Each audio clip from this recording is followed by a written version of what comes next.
നമസ്കാരം. ഇന്നത്തെ പത്രവിശേഷത്തിലേക്ക് എല്ലാവർക്കും സ്വാഗതം. പതിവ് പോലെ ഇന്ന് മാതൃഭൂമി, മനോരമ, കേരള കൗമുദി, ദേശാഭിമാനി, മാധ്യമം എന്നീ 5 പത്രങ്ങൾ എങ്ങനെയാണ് വാർത്തകൾ വിന്യസിച്ചിരിക്കുന്നതെന്ന് നോക്കാം. എല്ലാവർക്കും ഒരു ശുഭദിനം ആശംസിക്കുകയാണ്. നമുക്ക് ആദ്യം മാതൃഭൂമി പരിശോധിക്കാം. ഇതാണ് ഇന്നത്തെ മാതൃഭൂമിയുടെ ഒന്നാമത്തെ പേജ്. മാതൃഭൂമിയുടെ മെയിൻ സ്റ്റോറി എന്ന് പറയുന്നത് കേരളത്തിൽ നിന്ന് ഹൈഡ്രജൻ പവർ എന്നുള്ളതാണ്. മറ്റൊരു പത്രത്തിലും ഇല്ലാത്ത ഒരു സ്പെഷ്യൽ സ്റ്റോറിയാണ് മാതൃഭൂമി മെയിൻ ആയിട്ട് കൊടുത്തത്. അത് JS മനോജിൻ്റെതാണ്, തിരുവനന്തപുരത്ത് നിന്നുള്ള സ്റ്റോറിയാണ്. അതിൽ പറയുന്നു, വിഴിഞ്ഞം, കൊച്ചി തുറമുഖങ്ങൾ കേന്ദ്രീകരിച്ച് ഹരിത ഹൈഡ്രജനും ഹരിത അമോണിയയും ഉൽപ്പാദിപ്പിക്കാൻ താല്പര്യം പ്രകടിപ്പിച്ച് ഈ മേഖലയിലെ പ്രമുഖ കമ്പനികൾ സംസ്ഥാന സർക്കാരിനെ സമീപിച്ചു. 72,000 കോടി നിക്ഷേപം വരുന്ന 4 പദ്ധതികളാണ് പരിഗണനയിലുള്ളത്. അതായത് ഹരിത ഹൈഡ്രജൻ താല്പര്യം പ്രകടിപ്പിച്ച് നിർമ്മാതാക്കളെത്തി 4 കമ്പനികളുടെ ആകെ നിക്ഷേപം 72,000 കോടി രൂപയാണ്. ഈ ഹരിത ഹൈഡ്രജൻ എന്ന് പറഞ്ഞാൽ കൽക്കരി, പ്രകൃതിവാതകം തുടങ്ങിയ ഫോസിൽ ഇന്ധനത്തെ ആശ്രയിക്കാതെ പൂർണ്ണമായും പുനരുപയോഗ ഊർജത്തെ അധിഷ്ഠിതമാക്കി ഉൽപ്പാദിപ്പിക്കുന്ന ഹൈഡ്രജനാണ് ഹരിത ഹൈഡ്രജനായി വിശേഷിപ്പിക്കുന്നത്. ജലകണികകളെ ഇലക്ട്രോണിക്സിലൂടെ വിഘടിപ്പിച്ച് ഹൈഡ്രജൻ ഉൽപ്പാദിപ്പിക്കും. കാർബൺ പുറന്തള്ളൽ കുറയ്ക്കുന്നതിനായി ഹരിത ഹൈഡ്രജന് വലിയ ആവശ്യമാണ് ഭാവിയിൽ ഉണ്ടാവുക. ഭാവിയിലെ ഇന്ധനമായി കരുതപ്പെടുന്ന ഹൈഡ്രജന്റെ ഉൽപ്പാദനം കേരളത്തിൽ അത് ആരംഭിക്കാനുള്ള ഒരുക്കങ്ങളായി എന്ന് പറയുന്ന വളരെ പോസിറ്റീവായ ഒരു വാർത്തയാണ്. വളരെ നമ്മുടെ സംസ്ഥാനത്തിന്റെ ഒരു മുന്നോട്ടുള്ള ഒരു കുതിപ്പിന് സഹായകമായ, പ്രത്യേകിച്ചും പരിസ്ഥിതി വിനാശത്തിനെതിരെയുള്ള ഒരു ഇന്ധനം എന്നുള്ള രീതിയിൽ കേരളത്തിൽ നിന്ന് ഹൈഡ്രജൻ പവർ താമസിയാതെ ഉൽപ്പാദിപ്പിക്കപ്പെടുമെന്ന് നമുക്ക് പ്രതീക്ഷിക്കാം. അതിന്റെ ആദ്യ ഘട്ടങ്ങളായിരിക്കുന്നു. പിന്നീട് മാതൃഭൂമിയുടെ മുകളിൽ തന്നെ കാണാം, കുഞ്ഞുഞ്ഞില്ലാത്ത ഒരാണ്ട്. മുൻ മുഖ്യമന്ത്രി ഉമ്മൻചാണ്ടി ഓർമ്മയായിട്ട് ഇന്ന് 1 വർഷം പൂർത്തീകരിക്കുകയാണ്. ഉമ്മൻചാണ്ടിയുടെ ഒരു സിൽ ഔട്ട് ഫോട്ടോ കൊടുത്തിട്ടുണ്ട്. ജനകോടികളുടെ അല്ലെങ്കിൽ ജനലക്ഷങ്ങളുടെ ഒക്കെ ഒരു ആശ്രയ കേന്ദ്രമായിരുന്നു ഉമ്മൻചാണ്ടി എന്നറിയാലോ. ആ ജനപ്രിയ നേതാവിന്റെ ഓർമ്മകൾക്ക് 1 വർഷം തികയുകയാണ്. ഇന്നാണ് ആ ദിവസം. ഏറ്റവും പ്രിയപ്പെട്ട ജനക്കൂട്ടത്തെ വിട്ട് ഉമ്മൻചാണ്ടി മറഞ്ഞിട്ട് 1 വർഷമായ ദിനം. വേർപാടിന് 1 വർഷമാകുമ്പോഴും പുതുപ്പള്ളി ദേവാലയത്തിലേക്ക് ഉമ്മൻചാണ്ടിക്ക് കണ്ണീർ പൂക്കളുമായി എത്തുന്നവരുടെ എണ്ണം നിലയ്ക്കുന്നില്ല. നിത്യവിശ്രമത്തിലെങ്കിലും ജനസഞ്ചയത്തിന് മുന്നിൽ ഉമ്മൻചാണ്ടി വിശ്രമമില്ലാതെ അദൃശ്യ സാന്നിധ്യമായി നിലയുറപ്പിക്കുകയാണ് എന്ന ഒരു ക്യാപ്ഷൻ സഹിതം ആണ് മാതൃഭൂമി ഈ ചിത്രം കൊടുത്തിട്ടുള്ളത്. ജനപ്രതിനിധിയാണെങ്കിലും വിചാരണയിൽ ഇളവില്ല എന്ന് പറയുന്ന ഒരു പ്രധാനപ്പെട്ട വാർത്ത കൊടുത്തിട്ടുണ്ട്. ജനപ്രതിയാണ് എന്നുള്ള കാരണം കൊണ്ട് കുറ്റവിചാരണയിൽ നിന്ന് ഒഴിവാകാൻ പറ്റില്ല എന്ന ഒരു സുപ്രധാനപ്പെട്ട നിരീക്ഷണമാണ് സുപ്രീം കോടതി നൽകിയിട്ടുള്ളത്. തിരഞ്ഞെടുക്കപ്പെട്ട ജനപ്രതിനിധിയും നല്ല പ്രതിച്ഛായയും ഉണ്ടെന്ന കാരണത്താൽ ഗുരുതര കുറ്റകൃത്യം ചെയ്തയാളുടെ വിചാരണ പിൻവലിക്കാനാവില്ലെന്ന് സുപ്രീം കോടതി. ജനപ്രതിനിധി ആയതുകൊണ്ട് മാത്രം നല്ല പ്രതിച്ഛായ ഉണ്ടാകണമെന്നില്ലെന്നും സുപ്രീം കോടതി പറഞ്ഞു. നല്ലൊരു നിരീക്ഷണമാണിത്. 1994 ഇരട്ടക്കൊലക്കേസിൽ പ്രതിയായ BSP മുൻ MLA, ഇപ്പോൾ ഇദ്ദേഹം BJP അംഗമാണ്, ചോട്ടെ സിംഗിനെതിരായ വിചാരണ ഒഴിവാക്കിയ നടപടി റദ്ദാക്കിയാണ് സുപ്രീം കോടതിയുടെ ഈ നിരീക്ഷണം. ശക്തമായ മഴ തുടരുമെന്ന് പറയുന്നു. പിന്നീട് മറ്റൊരു പ്രധാനപ്പെട്ട വാർത്ത, സിദ്ധാർത്ഥിന്റെ മരണം VCക്കും ഉത്തരവാദിത്വം അന്വേഷണ കമ്മീഷൻ എന്നുള്ളതാണ്. അതായത് ഗവർണർ ഒരു അന്വേഷണ കമ്മീഷനെ നിയമിച്ചിരുന്നല്ലോ, ഹരിപ്രസാദ് കമ്മീഷൻ റിപ്പോർട്ട് സമർപ്പിച്ചു. ഈ റിപ്പോർട്ട് ഇന്ന് ഇതിലെ ഏറ്റവും പ്രധാനപ്പെട്ട കാര്യം എനിക്ക് തോന്നുന്നു, വിവിധ പത്രങ്ങൾ എങ്ങനെയാണ് ഇത് കൊടുത്തിട്ടുള്ളതെന്നാണ്. എന്തായാലും ഒരു അന്വേഷണ കമ്മീഷന്റെ റിപ്പോർട്ട് മുഴുവനായിട്ട് പത്രങ്ങൾ കൊടുക്കാൻ പറ്റില്ല. പക്ഷെ അതിലെ പ്രസക്തമായ കാര്യങ്ങൾ മാതൃഭൂമി എന്താ പറയുന്നത് നോക്കാം. മാതൃഭൂമി പറയുന്നത് ഹൈലൈറ്റ്സ് എന്ന് പറയുന്നു, വിദ്യാർത്ഥി രാഷ്ട്രീയമല്ല മരണകാരണം എന്ന് റിപ്പോർട്ടിൽ ഉണ്ടത്രേ. നമുക്കറിയാം, ഈ കോളേജിൽ, വെറ്റിനറി കോളേജിൽ SFI മാത്രമേ ഉണ്ടായിരുന്നുള്ളൂ. ഒരൊറ്റ സംഘടന മാത്രമേ അവിടെ പ്രവർത്തിക്കാൻ അനുവദിച്ചിരുന്നുള്ളൂ. അപ്പൊ അവിടുത്തെ വിദ്യാർത്ഥികൾ ചെയ്യുന്ന ഇത്തരത്തിലുള്ള കൊലപാതക തുല്യമായ ഈ പറയുന്ന പീഡനം, അല്ലെങ്കിൽ ഈ സിദ്ധാർത്ഥിന്റെ കൊല്ലാക്കൊല നടത്തിയതിന്റെ ഉത്തരവാദികൾ SFIക്കാർ തന്നെയാണ്. SFIക്കാരെ ഇതിൽ നിന്ന് കുറ്റവിമുക്തരാക്കുന്നൊന്നുമില്ല. പക്ഷേ വിദ്യാർത്ഥി രാഷ്ട്രീയമായ ഒരു ഏറ്റുമുട്ടലല്ല അവിടെ മരണകാരണം എന്നാണ് ഈ അന്വേഷണ റിപ്പോർട്ട് പറയുന്നത്. പൂക്കോട് വെറ്റിനറി കോളേജ് വിദ്യാർത്ഥി JS സിദ്ധാർത്ഥന്റെ മരണത്തിൽ അന്നത്തെ vice chancellor doctor MR Sasindranath ഉൾപ്പെടെയുള്ളവർക്ക് ഉത്തരവാദിത്തമുണ്ടെന്ന് ഗവർണർ നിയോഗിച്ച അന്വേഷണ കമ്മീഷൻ ഏറ്റവും പ്രധാനമായിട്ട് വിരൽ ചൂണ്ടുന്നത് മുൻ VCക്കെതിരെയാണ്. പിന്നീട് ദാരുണ സംഭവത്തെക്കുറിച്ച് ആരും ശരിയായി അറിയിച്ചില്ലെന്ന കാരണം ചൂണ്ടിക്കാട്ടി VC-ക്ക് ഉത്തരവാദിത്തത്തിൽ നിന്ന് ഒഴിയാനാവില്ലെന്നാണ് കുറ്റപ്പെടുത്തൽ. സിദ്ധാർത്ഥിന്റെ മരണത്തെക്കുറിച്ച് അന്വേഷിച്ച് ഹൈക്കോടതി മുൻ ജസ്റ്റിസ് A. ഹരിപ്രസാദ് ബുധനാഴ്ച ഗവർണർക്ക് റിപ്പോർട്ട് നൽകി. അതിന്റെ പടമുണ്ട്. ഗവർണർക്ക് റിപ്പോർട്ട് സമർപ്പിക്കുന്നതിന്റെ വിദ്യാർത്ഥി രാഷ്ട്രീയമല്ല സിദ്ധാർത്ഥന്റെ മരണത്തിനുള്ള കാരണമെന്ന് കമ്മീഷൻ നിരീക്ഷിച്ചു. കുറ്റാരോപിതരായ SFI-യെ റിപ്പോർട്ടിൽ പേരെടുത്ത് പരാമർശിച്ചിട്ടില്ല. അത്രയേ ഉള്ളൂ. SFI-യെ പേരെടുത്ത് ഈ റിപ്പോർട്ടിൽ പരാമർശിച്ചിട്ടില്ല. പക്ഷെ എന്ന് വെച്ച് SFI-യെ കുറ്റവിമുക്തരായിട്ടില്ല. ഞാനത് പ്രത്യേകിച്ച് പറയാൻ കാരണം ഇന്നത്തെ ദേശാഭിമാനി നമുക്ക് നോക്കുമ്പോൾ അറിയാം. ദേശാഭിമാനി ഏതാണ്ട് വാർത്ത കൊടുത്തത് SFI ഇതിൽ നിരപരാധികളാണ് എന്നുള്ള തലത്തിലാണ് ദേശാഭിമാനി വാർത്ത കൊടുത്തത്. നമുക്ക് അതിലേക്ക് പിന്നെ കടക്കാം. പിന്നീട് അടുത്ത പ്രധാനപ്പെട്ട വാർത്ത എന്ന് പറയുന്നത് ലോക്സഭാ തെരഞ്ഞെടുപ്പിന് തിരിച്ചടി. UP BJP-യിൽ കലഹം. സോഷ്യൽ മീഡിയയിലൊക്കെ നിറഞ്ഞു കിടക്കുന്നു. ഈ യോഗി ആദിത്യനാഥിനെ മാറ്റാൻ വേണ്ടി പോകുന്നു എന്ന തരത്തിലുള്ള വാർത്തകളൊക്കെ വരുമ്പോൾ ഏതാണ്ട് അതിന് സമാനമായ രീതിയിൽ UP BJP-യിൽ കലഹം എന്നുള്ളതാണ് മാതൃഭൂമി കൊടുത്തത്. മുഖ്യമന്ത്രി യോഗിയും ഒരു വിഭാഗവും തമ്മിൽ ശീതസമരം. സ്വാഭാവികമായും UP-യിൽ തിരിച്ചടി നേരിട്ടതിനെ തുടർന്ന് BJP അവിടെ കർക്കശമായ ചില നടപടിക്രമങ്ങൾ BJP-യുടെ ഭാഗത്തു നിന്നുണ്ടാകുന്നുള്ള ഉറപ്പാണ്. കാരണം BJP-യെ സംബന്ധിച്ചിടത്തോളം ഇത്തരം കാര്യങ്ങളിലൊക്കെ വളരെ നിഷ്കർഷത പുലർത്തുന്ന പാർട്ടിയാണ് BJP. അതുകൊണ്ട് തന്നെ അവിടെ ഒരു അഴിച്ചുപണിക്കൊക്കെ സാധ്യതയുണ്ട്. പക്ഷേ അവിടെ യോഗി ആദിത്യനാഥിനെ മാറ്റുമോ എന്നുള്ള കാര്യമൊന്നും നമുക്ക് പറയാൻ പറ്റില്ല. പക്ഷേ ആ രീതിയിലൊക്കെയാണ് ഒരു സൂചന. സ്വന്തം ലേഖകൻ ന്യൂഡൽഹി പറയുന്നു, ലോക്സഭാ തെരഞ്ഞെടുപ്പിലേറ്റ കനത്ത തിരിച്ചടിയെ തുടർന്ന് ഉത്തർപ്രദേശ് BJP നേതൃത്വത്തിൽ കലഹം. മുഖ്യമന്ത്രി യോഗി ആദിത്യനാഥിനോട് വിയോജിപ്പുള്ള ഉപമുഖ്യമന്ത്രി കേശവ് പ്രസാദ് മൗര്യ കഴിഞ്ഞ ദിവസം ഡൽഹിയിലെത്തി പാർട്ടി അധ്യക്ഷൻ JP നദ്ദയെ കണ്ടത് നേതൃമാറ്റത്തെ ചൊല്ലിയുള്ള അഭ്യൂഹങ്ങൾക്കിടയാക്കി. സർക്കാരിനേക്കാൾ വലുത് സംഘടനയാണെന്ന മൗര്യയുടെ പ്രസ്താവനയും ഇതിനോട് ചേർത്ത് വ്യാഖ്യാനിക്കുന്നുണ്ട് എന്നുള്ള രീതിയാണ്. അപ്പൊ മൗര്യ ഒരു യോഗിക്കെതിരായ ഒരു എന്താ പറയാ ഒരു സംഘടന ുള്ളിൽ നിന്നുകൊണ്ടുള്ള ഒരു കലാപത്തിന് തുടക്കമിട്ടു എന്നുള്ള രീതിയാണ് നമുക്ക് മനസ്സിലാകുന്നത്. ഈ മൗര്യ എന്ന് പറയുന്നത് കഴിഞ്ഞ പ്രാവശ്യം ഇലക്ഷനിൽ തോറ്റ ആളായിരുന്നു. അദ്ദേഹത്തെയാണ് ഉപമുഖ്യമന്ത്രിയാക്കിയത്. അപ്പോൾ മൗര്യയുടെ നേതൃത്വത്തിൽ പാർട്ടിക്കുള്ളിൽ ഒരു ചെറിയ കലാപം ഉരുത്തിരിയുന്നു എന്നുള്ളതാണ് മാതൃഭൂമിയുടെ ഒരു സ്പെഷ്യൽ സ്റ്റോറിയാണ്. എത്രമാത്രം വാസ്തവമുണ്ട് നമുക്കറിയില്ല. മറ്റു പത്രങ്ങൾ കൂടി നമുക്ക് പരിശോധിക്കാം. പിന്നീട് ആസിഫ് അലി പറയുന്നു വിദ്വേഷ പ്രചാരണം നിർത്തും. നമുക്കറിയാലോ കഴിഞ്ഞ ദിവസം നമ്മുടെ രമേശ് നാരായണനും ആസിഫ് അലിയും തമ്മിലുള്ള തർക്കമല്ല. രമേശ് നാരായണൻ ആസിഫ് അലിയെ അവഹേളിച്ചു എന്ന തരത്തിലുള്ള വാർത്ത നമ്മൾ കഴിഞ്ഞ ദിവസം വളരെ വിശദമായി ചർച്ച ചെയ്തിരുന്നു. ആസിഫ് അലി ഇന്ന് കഴിഞ്ഞ ദിവസം ഒരു പ്രതികരണം നടത്തി. അതായത് എനിക്ക് വിഷമമൊക്കെ ഉണ്ടായൊക്കെ ശരി തന്നെ, പക്ഷേ ഞാൻ ആരുമായി സംസാരിച്ചു, രമേശ് നാരായണനുമായി സംസാരിച്ചു, തെറ്റിദ്ധാരണകളൊക്കെ നിർത്തി. അദ്ദേഹത്തിന് വളരെ മനപ്രയാസം ഉണ്ടായിരുന്നു. കാരണം നമുക്ക് മറ്റൊരു കാര്യം കൂടി ഓർമ്മിക്കാതിരിക്കാൻ വയ്യ. കാരണം എന്ന് പറഞ്ഞാൽ ആ വേദിയിൽ വെച്ചിട്ട് രമേശ് നാരായണന് ഒരു വളരെ മര്യാദഘട്ട ഒരു രീതി ഈ സംഘാടകരുടെ ഭാഗത്തു നിന്നുണ്ടായിരുന്നു. കാരണം ഈ ജയരാജ് സംവിധാനം ചെയ്ത ആ സിനിമയുടെ സംഗീത സംവിധായകനായിരുന്നു ഇദ്ദേഹം. അതിന്റെ അണിയറ ശില്പികളെ മുഴുവൻ സ്റ്റേജിലേക്ക് വിളിച്ച് ഉപഹാരം കൊടുത്തിട്ടും രമേശ് നാരായണനെ വിളിച്ചില്ല. ഇത് എന്താ പറയാ 9 സിനിമകളുടെ 9 MTയുടെ 9 കഥകളെ അടിസ്ഥാനപ്പെടുത്തിയിട്ടുള്ള ആ മനോരഥങ്ങൾ എന്ന് പറയുന്ന ഒരു സിനിമ ആന്തോളജിയാണ്. അപ്പൊ അതില് ജയരാജ് സംവിധാനം ചെയ്ത ആ സിനിമയിലെ അണിയറ പ്രവർത്തകരൊക്കെ സ്റ്റേജിലേക്ക് വിളിക്കുമ്പോൾ തൊട്ട് മുമ്പിൽ തന്നെ രമേശ് നാരായണൻ നിൽക്കുന്നത് കാണുമ്പോൾ ജയരാജിന് തന്നെയെങ്കിലും രമേശ് നാരായണന്റെ സ്റ്റേജിലേക്ക് വിളിക്കേണ്ടതല്ലേ? അത് ഈ ജുവൽ മേരി വിളിക്കുന്നത് കാത്തിരിക്കേണ്ട കാര്യമൊന്നുമില്ലായിരുന്നു. ജുവൽ മേരി പാവം ഒരു അവതാരക. അവർക്ക് ഈ പറയുന്ന ഈ 9 സിനിമകളുടെയും ഓരോ സിനിമയുടെയും 10ഉം 12ഉം അണിയറ പ്രവർത്തകര് എന്ന് പറഞ്ഞാൽ ഇത്രയും 100-120ഓളം ആളുടെ പേര് ഓർമ്മിക്കാനും ഓരോന്നിനും വിളിക്കാനൊന്നും ജുവൽ മേരിക്ക് പറ്റിയെന്ന് വരില്ല. അപ്പൊ സ്വാഭാവികമായും ഇത് ആരുടെയൊക്കെയോ ഭാഗത്ത് നിന്ന് വന്ന തകരാറുകളായിരുന്നു. അങ്ങനെ തീർച്ചയായും നമ്മുടെ രമേശ് നാരായണന് ഒരുപാട് മനപ്രയാസമുണ്ടായി. അദ്ദേഹം ആകെ അസ്വസ്ഥനായി. അദ്ദേഹം പോകാനൊരുങ്ങി. അപ്പോഴാണ് അശ്വതിയെ കണ്ടത് എന്ന് പറഞ്ഞാൽ MT വാസുദേവനാഥന്റെ മകളെ കണ്ടത്. അപ്പോഴാണ് രണ്ടാമത് അവതാരകയോട് ഈ പറയുന്ന ഷോയുടെ ഡയറക്ടറോട് പറഞ്ഞു ഇദ്ദേഹത്തിന് ഒരു സമാശ്വസിപ്പിക്കണം, ഇദ്ദേഹത്തിന് ഈ ഉപഹാരം നൽകണം എന്ന് പറഞ്ഞപ്പോഴാണ് നമ്മുടെ ആരോട് പറയുന്നത് ജുവൽ മേരിയോട് പറയുന്നതും ജുവൽ മേരി പെട്ടെന്ന് ആ പരിഭ്രമത്തിന്റെ ഇടയിൽ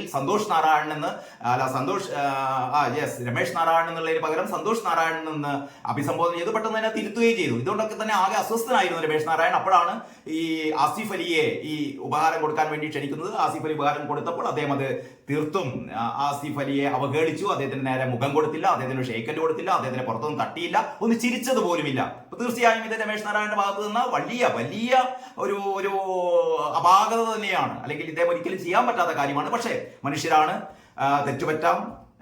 അവരുടെ മാനസിക അവസ്ഥകൾ, പ്രത്യേകിച്ചും കലാകാരന്മാരുടെ മാനസിക അവസ്ഥ എന്നൊക്കെ പറഞ്ഞാലേ ഈ രാഷ്ട്രീയക്കാർ പോലെയല്ലല്ലോ. രാഷ്ട്രീയക്കാരുടെ തൊലി കണ്ണാമൃഗത്തിന്റെ തൊലിയാണ്. അവർക്ക് ഇത്തരത്തിലുള്ള എന്ത് അവഹേളനത്തിനും ഏത് അവഹേളനം ഉണ്ടായാലും രാഷ്ട്രീയ നേതാക്കന്മാർക്ക് പ്രത്യേകിച്ചൊന്നും സംഭവിക്കില്ല. പക്ഷേ ഈ കലാകാരന്മാരെന്ന് പറയുമ്പോൾ, സംഗീതജ്ഞർ എന്നൊക്കെ പറയുമ്പോൾ അവർ വളരെ മൃദുല ഹൃദയത്തിന്റെ ആളുകളാണ്. അവർക്ക് ഇത്തരത്തിലുള്ള അവഹേളനങ്ങളൊന്നും താങ്ങാൻ പറ്റിയെന്ന് വരില്ല. അപ്പോൾ സ്വാഭാവികമായും രമേശ് നാരായണനെ സംബന്ധിച്ചിടത്തോളം അദ്ദേഹത്തിന്റെ ഒരു മാനസിക അസ്വാസ്ഥ്യം ഉണ്ടായിരിക്കാം. പക്ഷെ അതൊരിക്കലും അദ്ദേഹം ആർക്ക് നേരെ പ്രയോഗിക്കാൻ പാടില്ലായിരുന്നു. ആസിഫ് അലി എന്ന് പറയുന്ന അദ്ദേഹത്തോളം തന്നെ ഒരുപക്ഷെ ജനപ്രീതിയുടെ കാര്യത്തിൽ രമേശ് നാരായണനേക്കാൾ തലപ്പൊക്കമുള്ള ആസിഫ് അലിയോട് അദ്ദേഹം അത് പ്രകടിപ്പിക്കാൻ പാടില്ലായിരുന്നു. പക്ഷെ ആസിഫ് അലി സന്ദർഭത്തിനനുസരിച്ച് ഉയർന്നു. ആസിഫ് അലി ഒരു ചിരിക്കുന്ന മുഖത്തോടെ തനിക്കേറ്റ അവഹേളനം സഹിച്ചുകൊണ്ട് ഉള്ളിലുള്ള അമർഷങ്ങളൊക്കെ സ്വാഭാവികമായിട്ടുണ്ടാകും, പക്ഷെ അതൊന്നും പുറത്ത് കാണിക്കാതെ വളരെ വളരെ നല്ലൊരു പുഞ്ചിരിയോടെ അദ്ദേഹം അപമാനം ഏറ്റുവാങ്ങിക്കൊണ്ട് സദസ്സിലിരിക്കുന്നു. അങ്ങനെയുള്ള ഒരു സംഭവമൊക്കെ നടന്നതിന് ശേഷം ഇപ്പോൾ ആസിഫ് അലി പറയാണ്, ഇന്നലെ ഞാൻ രമേശ് നാരായണൻ എന്നെ വിളിച്ചു, സംസാരിച്ചു, എനിക്ക് അദ്ദേഹത്തിന്റെ ഒരു വികാര പ്രകടനം അല്ലെങ്കിൽ അപ്പോഴത്തെ അദ്ദേഹത്തിന്റെ ഒരു മനസ്സിന്റെ അവസ്ഥ എനിക്ക് മനസ്സിലായി. പക്ഷേ എന്നെ പിന്തുണയ്ക്കുന്ന ആൾക്കാർ രമേശ് നാരായണനെതിരായ വിദ്വേഷ പ്രചാരണം നടത്തണം. നമ്മുടെ സോഷ്യൽ മീഡിയക്ക് ഒരു തരത്തിലുള്ള ദാക്ഷിണ്യവുമില്ല. അടിക്കുകയാണെങ്കിൽ അടിക്കുക തന്നെ. അപ്പോൾ ഇന്നലെ മുഴുവനും സോഷ്യൽ മീഡിയയിൽ രമേശ് നാരായണനിട്ട് വലിച്ചു കീറുകയായിരുന്നു. അപ്പോൾ ആസിഫ് അലി പറയുന്നു, രമേശ് നാരായണനെതിരായ ഇത്തരത്തിലുള്ള സൈബർ ആക്രമണങ്ങൾ നിർത്തണം, കാരണം വിദ്വേഷ പ്രചാരണം നിർത്തൂ എന്നാണ് ആസിഫ് അലി പറയുന്നത്. ഇങ്ങനെയാണ് വാർത്ത. പിന്തുണയ്ക്ക് നന്ദി, പക്ഷേ എന്നോടുള്ള പിന്തുണ മറ്റൊരാൾക്ക് വേദനയുണ്ടാക്കരുത്. സംഗീത സംവിധായകൻ രമേശ് നാരായണനുമായി ബന്ധപ്പെട്ട വിവാദത്തിൽ പ്രതികരിച്ച് നടൻ ആസിഫ് അലി യാതൊരു പരിഭവവുമില്ല. അദ്ദേഹത്തിനെതിരെയുള്ള വിദ്വേഷ പ്രചാരണങ്ങൾ വിഷമമുണ്ടാക്കി. പ്രായവും പരിചയ സമ്പത്തുമുള്ള ഒരാൾ തന്നോട് മാപ്പ് പറയുന്ന അവസ്ഥയിൽ കൊണ്ടെത്തിച്ചു. താൻ കാരണം അദ്ദേഹം വിഷമിക്കാൻ പാടില്ലായിരുന്നു. വിദ്വേഷ പ്രകടനങ്ങൾ മതപരമായ ചർച്ചകളിലേക്ക് നീങ്ങുന്നത് ഖേദകരമാണെന്നും ആസിഫ് അലി പറഞ്ഞു. അതിൻ്റെ അടുക്ക് ഇതൊരു മതപരമായ ഒരു വേർതിരിവുണ്ടാക്കാനുള്ള ഒരു ശ്രമത്തെ നടത്തിയിട്ടോ. കാരണം രമേശ് നാരായണൻ ഈ ഉപഹാരം സ്വീകരിക്കാതിരുന്നത് ആസിഫ് അലിയുടെ മതം ചൂണ്ടിക്കാട്ടി എന്ന് പറയുന്ന ചില ദോഷൈക ദൃക്കുകളൊക്കെ അതിനിടയിൽ പ്രത്യക്ഷപ്പെട്ടിരുന്നു. അത് നമ്മൾ കാണാതെ പോകരുത്. അപ്പോൾ അങ്ങനെയാണ് മറ്റൊരു പ്രധാനപ്പെട്ട വാർത്ത. വ്യാപാരി വ്യവസായ നേതാവ് ബിന്നി ഇമ്മട്ടി അന്തരിച്ചു. കേരള വ്യാപാരി വ്യവസായി സമിതി മുൻ സംസ്ഥാന പ്രസിഡന്റ് ചേലക്കോട്ടുകര ബിന്നി ഇമ്മട്ടി 63 വയസ്സായിരുന്നു, അന്തരിച്ചു. കുഴഞ്ഞു വീണ് എറണാകുളം ആസ്റ്റർ മെഡിസിറ്റിയിൽ ചികിത്സയിലായിരുന്നു. കായിക മേഖലയിലും സാംസ്കാരിക മേഖലയിലും സജീവ സാന്നിധ്യമായിരുന്നു. വ്യാപാരി വ്യവസായ സമിതി സംസ്ഥാന സമിതി അംഗമാണ്. 91 മുതൽ 2016 വരെയാണ് സംസ്ഥാന പ്രസിഡന്റ് ആയിരുന്നത്. CPM തൃശൂർ ഏരിയ കമ്മിറ്റി അംഗമാണ്. ബിന്നി ഇമ്മട്ടിയുടെ നിര്യാണം. പിന്നീട് പറക്കാനിരിക്കെ പറന്നകന്ന് ഉനൈസ്, ഈ കാലവർഷക്കെടുതിയിൽ മരിച്ച ഒരു ഹതഭാഗ്യനാണ് ഈ പറയുന്ന ഉനൈസ്. വിദേശത്ത് പോകാൻ വേണ്ടി തയ്യാറെടുത്ത് നിൽക്കെ ഭാര്യയുമായി ഇദ്ദേഹം വസ്ത്രങ്ങൾ വാങ്ങാൻ വേണ്ടി പോവുകയാണ്. വിദേശത്തേക്ക് പോകുന്നതിന്റെ മുന്നൊരുക്കം എന്നുള്ള രീതിയിൽ കുറച്ച് വസ്ത്രങ്ങൾ വാങ്ങാൻ വേണ്ടി പോകവെയാണ് ഇദ്ദേഹത്തിന്റെ, അതായത് കനത്ത കാറ്റും മഴയൊക്കെ ഉണ്ടായപ്പോൾ വണ്ടി നിർത്തിയിട്ട് ഇദ്ദേഹം ഒരു ഭാഗത്തേക്ക് ഒരു സേഫായ സ്ഥലത്തേക്ക് കയറി നിന്നാണ് തോന്നുന്നു. അപ്പോഴാണ് തൊട്ടു മുന്നിലുള്ള വലിയ മരം കടവൊഴുകി വീഴുന്നത് കണ്ടത്. അദ്ദേഹം ഭാര്യയും ഓടി രക്ഷപ്പെടാൻ വേണ്ടി ശ്രമിച്ചു. പക്ഷേ കഷ്ടകാലത്തിന് ആ മരത്തിന്റെ വലിയ തടി വീണത് ഈ ഉനൈസിന്റെ ശരീരത്തിലാണ്. അങ്ങനെ അദ്ദേഹം മരണത്തിന് കീഴടങ്ങി. ഭാര്യ ഗുരുതരമായ പരിക്കുകളോടെ. നമ്മുടെ വിധി എന്ന് പറയുന്നത്, അതായത് ഒരുപാട് പ്രതീക്ഷകളോടെ ഓരോ മനുഷ്യന്റെയും ഈ അപ്രതീക്ഷിതമായി കടന്നു വരുന്ന മരണം വലിയ ആഘാതമാണ് ആ കുടുംബത്തിന് സൃഷ്ടിക്കുന്നത്. കാലവർഷക്കെടുതികൾ. പക്ഷെ കുറേയൊക്കെ നമ്മുടെ അശ്രദ്ധയുണ്ട്, അതൊക്കെയാണ് ഇത് കാണുന്നത്. കാരണം പാതയോരങ്ങളിലുള്ള വീഴാറായ മരങ്ങൾ വെട്ടിമാറ്റുന്നതിൽ നമ്മുടെ സർക്കാരുകൾ വേണ്ടത്ര ജാഗ്രത പുലർത്തുന്നില്ല. ഇതൊക്കെ സമയാസമയത്ത് ഇതൊക്കെ ചെയ്യുകയും ജനങ്ങളുടെ സുരക്ഷ ഉറപ്പാക്കുകയും ചെയ്യുക എന്നുള്ളത് എല്ലാ ഭരണകൂടത്തിന്റെയും, സംസ്ഥാന ഭരണത്തിന്റെയും ഈ പറയുന്ന പ്രാദേശിക ഭരണകൂടത്തിന്റെയും ഒക്കെ ചുമതലകളാണെന്ന് ഓർമ്മിക്കുക മാത്രം ചെയ്യുന്നു. അപ്പൊ ഇങ്ങനെയൊക്കെയാണ് മാതൃഭൂമിയുടെ 1-ാം പേജ് സ്റ്റോറി എന്ന് പറയുന്നത്. പിന്നെ മാതൃഭൂമിയുടെ ഉൾപേജിലേക്ക് പോയാൽ ഇന്ന് രാമകഥാമൃതം എഴുതിയത് മേലാറ്റൂർ രാധാകൃഷ്ണനാണ്. സുന്ദരിയായ കൈകേയി എന്നുള്ള തലക്കെട്ടിൽ ഡോക്ടർ ജെ പ്രമീളാദേവി എന്റെ ഇഷ്ടകഥാപാത്രം ഭരതനെയാണ് എനിക്കിഷ്ടം എന്ന് എഴുതിയിരിക്കുന്നു. ബസ് സമരം പിൻവലിച്ചു. ഈ കണ്ണൂർ കോഴിക്കോട് റൂട്ടില് ഒരു അപ്രഖ്യാപിത, അതായത് യൂണിയനുകളുടെ ഒന്നും ഇടപെടലില്ലാതെ അല്ലെങ്കിൽ അവരുടെ ഒന്നും നിർദ്ദേശമില്ലാതെ തന്നെ ഒരു വിഭാഗം തൊഴിലാളികൾ ബസ് സമരത്തിലായിരുന്നു. വളരെ കഷ്ടമായിരുന്നു ആ റൂട്ടിലുള്ള ഒരു ഇവരുടെ പെട്ടെന്നുള്ള സമരം. കെ രമ MLA യുടെ നേതൃത്വത്തിൽ ഈ തൊഴിലാളികളുമായി ചർച്ച നടത്തി ഏതായാലും ബസ് സമരം പിൻവലിച്ചു. നല്ല കാര്യം. പിന്നീട് സൈബർ ആക്രമണം എന്ന് ജസ്ന സലീം. മറ്റൊരു പ്രധാനപ്പെട്ട വാർത്ത എന്ന് പറയുന്നത് ജസ്ന സലീമിനെ കുറിച്ച് നമുക്ക് എല്ലാവരും ഏതാണ്ട് അറിയുന്നതാണ്. കാരണം സോഷ്യൽ മീഡിയയിലൊക്കെ നിറഞ്ഞു നിൽക്കുന്ന ഒരു യുവതിയായിരുന്നു ജസ്ന സലീം. പ്രത്യേകിച്ച് സുരേഷ് ഗോപിയുമായിട്ടുള്ള അവരുടെ ഒരു അടുപ്പവും. കാരണം സുരേഷ് ഗോപിയുടെ മകളുടെ കല്യാണത്തിന് നരേന്ദ്രമോദി വന്നപ്പോൾ നരേന്ദ്രമോദിക്ക് ഈ പറയുന്ന ജസ്ന സലീം വരച്ച ഉണ്ണിക്കണ്ണന്റെ പടം സമ്മാനിച്ചു. എന്ന് പറഞ്ഞാൽ ഏറ്റവും കൂടുതൽ ഉണ്ണിക്കണ്ണന്മാരെ വരച്ചുകൊണ്ട് അല്ലെങ്കിൽ ശ്രീകൃഷ്ണ ചിത്രങ്ങൾ വരച്ചുകൊണ്ട് ഒരു മുസ്ലിം യുവതി ശ്രീകൃഷ്ണ ചിത്രങ്ങൾ വരച്ചുകൊണ്ട് ആണ് ഈ പറയുന്ന ഒരു വിശേഷ ശ്രദ്ധയിലേക്ക് വന്നത്. അതുകൊണ്ട് തന്നെ ഒരുപാട് സൈബർ അറ്റാക്കുകൾ ഈ ജസ്നക്കെതിരെ ഉണ്ടായിരുന്നു. പ്രത്യേകിച്ച് മുസ്ലിം മതവിഭാഗത്തിനുള്ളിൽ നമുക്കറിയാലോ, ഒരു മുസ്ലിം യുവതി പ്രത്യേകിച്ചും ഈ തട്ടമൊക്കെ ഇട്ട മുസ്ലിം യുവതി ശ്രീകൃഷ്ണനെ വരച്ചു, നിരന്തരമായി വരയ്ക്കുന്നു. ഒരു പ്രാവശ്യം വരച്ചൊന്നുമില്ല, നിരന്തരമായി വരയ്ക്കുന്നു, ഗുരുവായൂർ ക്ഷേത്രത്തിൽ സമർപ്പിക്കുന്നു, ഭക്തന്മാർക്ക് സമർപ്പിക്കുന്നു. ഇവരുടെ ജീവിത മാർഗമാണിത്.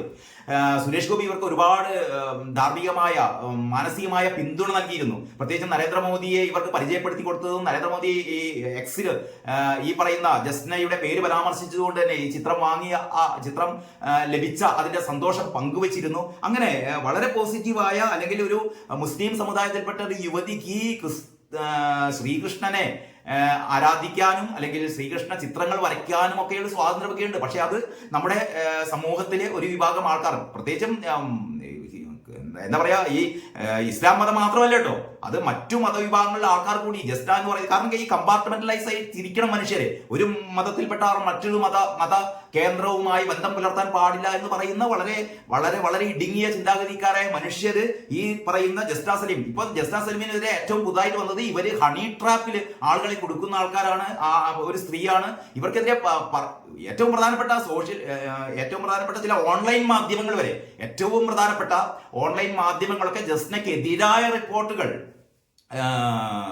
പ്രചരിപ്പിച്ചിരുന്നു. പ്രത്യേകിച്ചും ഈ യുവതി ഹണി ട്രാപ്പുകാരിയാണ്, എന്നിട്ട് അവസാനം ജസ്ന ആത്മഹത്യക്ക് വേണ്ടി ശ്രമിച്ചു, ദൈവം രക്ഷിച്ചു, ഈ ഭാഗ്യം എന്നല്ലാതെ എന്ത് പറയാൻ. ജസ്ന മരണത്തിന് കീഴടങ്ങിയില്ല. അവസാനം ജസ്ന പത്രസമ്മേളനം നടത്തുകയാണ്. ജസ്ന പറയുകയാണ് തനിക്കെതിരെ നടത്തുന്ന ഈ സൈബർ ആക്രമണങ്ങളെ കുറിച്ച് ജസ്ന വളരെ വളരെ ദൈർഘ്യമേറിയ സോഷ്യൽ മീഡിയയിൽ കാണുന്നത്. ന്യൂസ് 18 ഒക്കെ ഈ പറയുന്ന യൂട്യൂബിൽ നിങ്ങൾക്ക് ഇത് ഫുൾ ടെക്സ്റ്റ് ഏതാണ്ട് 1 മണിക്കൂറോളം ദൈർഘ്യമുള്ള ജസ്നയുടെ പത്രസമ്മേളനം കാണാം.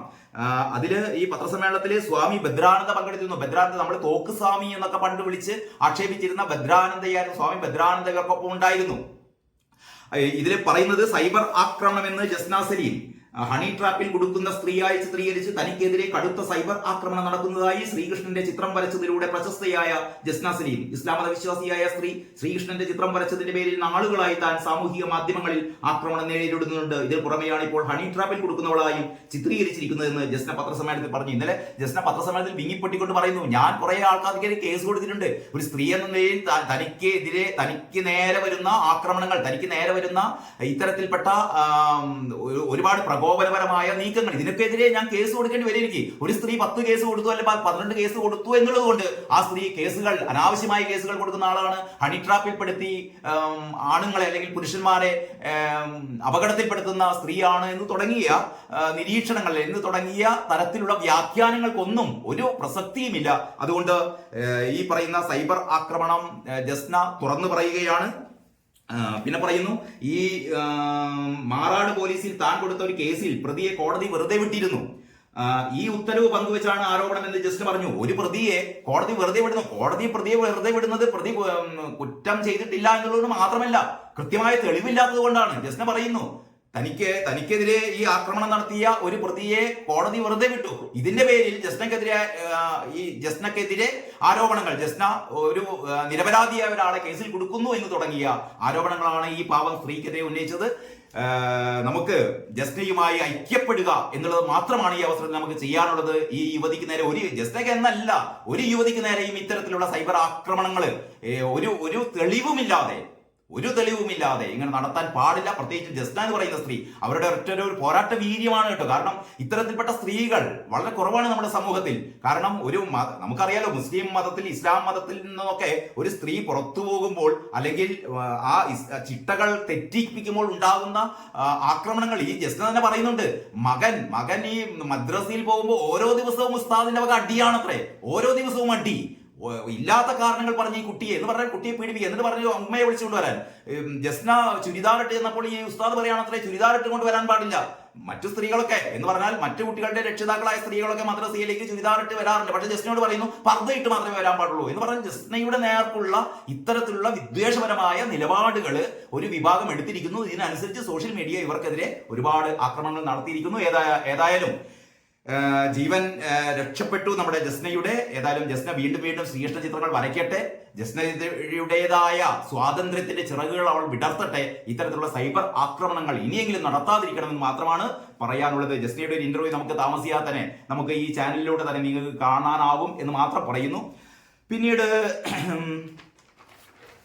മാതൃഭൂമിയുടെ ഉള്ളിലെ പേജിലുള്ള ഒരു വാർത്തയാണ്. വെള്ളാപ്പള്ളിയും കൂട്ടരും RSS അജണ്ടയിലേക്ക് നീങ്ങുന്നു. MV ഗോവിന്ദൻ. ഈ ഗോവിന്ദൻ മാഷയ്ക്ക് എന്താണ് പറ്റിയത്? ഒരു പാർട്ടി സെക്രട്ടറി എന്നൊക്കെ പറഞ്ഞാൽ അത്യാവശ്യം നിലയും വിലയും വേണ്ട. പല പ്രാവശ്യം ഞാൻ പറഞ്ഞതാണ് ഈ ഗോവിന്ദൻ മാഷെ ഇനി ആദ്യം തിരുത്താണ്ടത് ഗോവിന്ദൻ മാഷയാണ്, പാർട്ടി സെക്രട്ടറിയെയാണ്. ഒന്ന് പറയുന്നതൊക്കെ സ്വാഭാവികമായും CPM-ന് കാലങ്ങളായി കിട്ടിക്കൊണ്ടിരുന്ന ഈഴവ വോട്ടുകൾ ഇപ്രാവശ്യം കുറെ കിട്ടിയില്ല.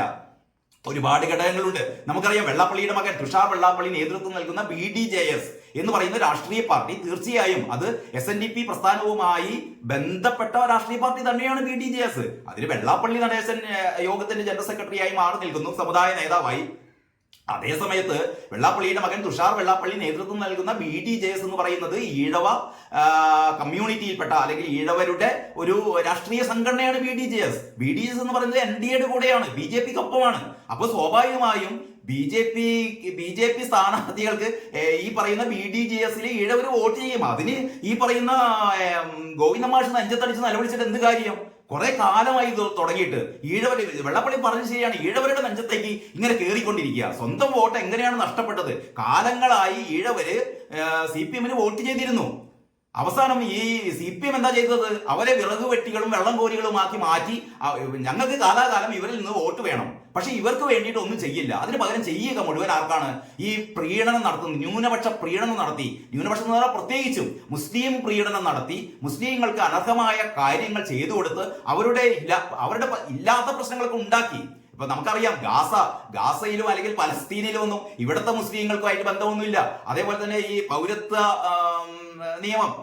ഭേദഗതി നിയമം കൊണ്ട് ഇവിടുത്തെ മുസ്ലിങ്ങൾക്ക് ഒരു തകരാറും സംഭവിക്കാൻ പോകുന്നില്ല. പക്ഷേ ഇവിടുത്തെ മുസ്ലിങ്ങളൊക്കെ പേടിപ്പിച്ച് നിർത്തി നിങ്ങളുടെ വോട്ട് ഞങ്ങൾക്ക് വേണം, നിങ്ങളുടെ കൂടെ നിൽക്കാൻ ഞങ്ങൾ മാത്രമേ ഉള്ളൂ എന്ന തരത്തിലുള്ള ഒരു വ്യാജ നറേഷൻ സൃഷ്ടിച്ചുകൊണ്ടാണ് CPM പിടിച്ചു നിൽക്കുന്നത്. പക്ഷേ ഇതൊക്കെ ചെയ്യുമ്പോൾ സ്വാഭാവികമായും ഭൂരിപക്ഷ സമുദായം അകലും.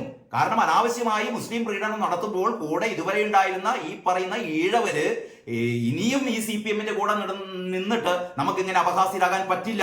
ഒരു തരത്തിലുള്ള സപ്പോർട്ടും ഈ പാർട്ടിയിൽ നിന്ന് കിട്ടുന്നില്ല എന്ന് മനസ്സിലാകുമ്പോൾ അവർ സ്വാഭാവികമായും അവരുടെ പാർട്ടി എന്ന് പറയുന്നത് BDJS ആണ്. അവരുടെ വെള്ളാപ്പള്ളിയുടെ മകൻ നേതൃത്വം നൽകുന്ന BDJS ഉണ്ട്. BDJS BJPക്കൊപ്പമാണ്. അപ്പൊ BJP സ്ഥാനാർത്ഥി വോട്ട് ചെയ്ത് പ്രത്യേകിച്ചും ഈ ചുരുക്ക് എന്ന് പറയുന്നത് ആലപ്പുഴയിൽ ശോഭാ സുരേന്ദ്രന് കിട്ടിയ കൂടുതൽ വോട്ടുകളാണ് കേട്ടോ. ഇവിടെ പ്രീതി ചേച്ചിയെ എന്താ പറയാ അസഭ്യം പറയുന്നുണ്ട്. അസഭ്യം പറയാന്ന് പറയുന്നത് ആ അർത്ഥത്തിലല്ല ഞാൻ പ്രയോഗിച്ചത്. പ്രീതി നടേശൻ ചെയ്തത് ശരിയായില്ല, വെള്ളാപ്പള്ളിയുടെ ഭാര്യ ചെയ്തത് ശരിയായില്ല. വെള്ളാപ്പള്ളിയുടെ ഭാര്യ വെള്ളാപ്പള്ളിയുടെ അതേ ആദർശത്തോടെ തന്നെ ആകണോ വെള്ളാപ്പള്ളിയുടെ ഭാര്യ പ്രവർത്തിക്കേണ്ടത്, വെള്ളാപ്പള്ളിയുടെ മകൻ പ്രവർത്തിക്കേണ്ടത്? ഓരോ വ്യക്തികൾക്കും ഓരോ വ്യക്തികളുടേതായ സ്വാതന്ത്ര്യമുണ്ട്. രാഷ്ട്രീയ പ്രസ്ഥാനത്തിൽ വിശ്വസിക്കാനുള്ള സ്വാതന്ത്ര്യം ഒക്കെ ഉള്ളതാണല്ലോ ഇത്. നമ്മൾ നിർമ്മല സീതാരാമന്റെ ഭർത്താവ് BJPക്ക് എതിരായ പ്രസ്താവനകൾ നടത്തി എന്നുള്ള രീതിയിൽ അത് നിർമ്മല സീതാരാമൻ BJPയുടെ സമുന്നത നേതാവ്, അവരുടെ ഭർത്താവിന് അവരുടേതായ രാഷ്ട്രീയ വിശ്വാസങ്ങൾ ഉണ്ടായിരിക്കാം. അപ്പൊ അതേപോലെ ഈ പ്രീതി നടേശനാണ്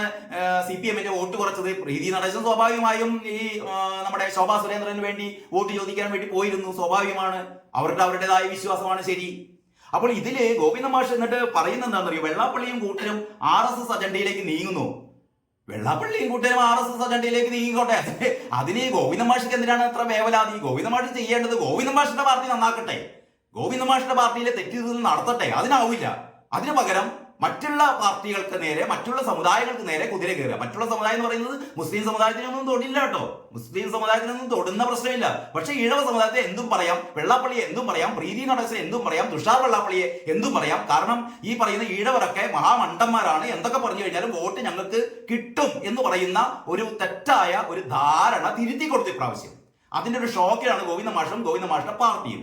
അതാണ് പറയുന്നത്, അവർണ വിഭാഗങ്ങളുടെ ഉന്നമനത്തിനായി രൂപം കൊടുത്ത SNDP യോഗത്തെ വെള്ളാപ്പള്ളിയും കൂട്ടനും RSS അജണ്ടയിലേക്ക് നയിക്കുകയാണെന്ന് CPM സംസ്ഥാന സെക്രട്ടറി MV ഗോവിന്ദൻ KSKTU ജില്ലാ സമ്മേളനം ഉദ്ഘാടനം ചെയ്യുന്ന അദ്ദേഹം പറഞ്ഞു, BDJC-യിലൂടെ വെള്ളാപ്പള്ളിയുടെ മകൻ ഈഴവ സമൂഹത്തെ NDA മുന്നണിയിലേക്ക് എത്തിക്കുന്നു.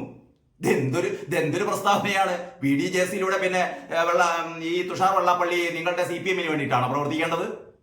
ഇത് NDA-യുടെ ഘടകകക്ഷിയാണ് BDJS മാഷെ. ഇത് മാഷക്ക് അറിയില്ലേ? തുഷാർ വെള്ളാപ്പള്ളി നാളെ മുതൽ CPM-ന് വോട്ട് പിടിക്കാൻ നടക്കണോ? എന്ത് വിഡിത്താണ് നിങ്ങൾ പറയുന്നത്?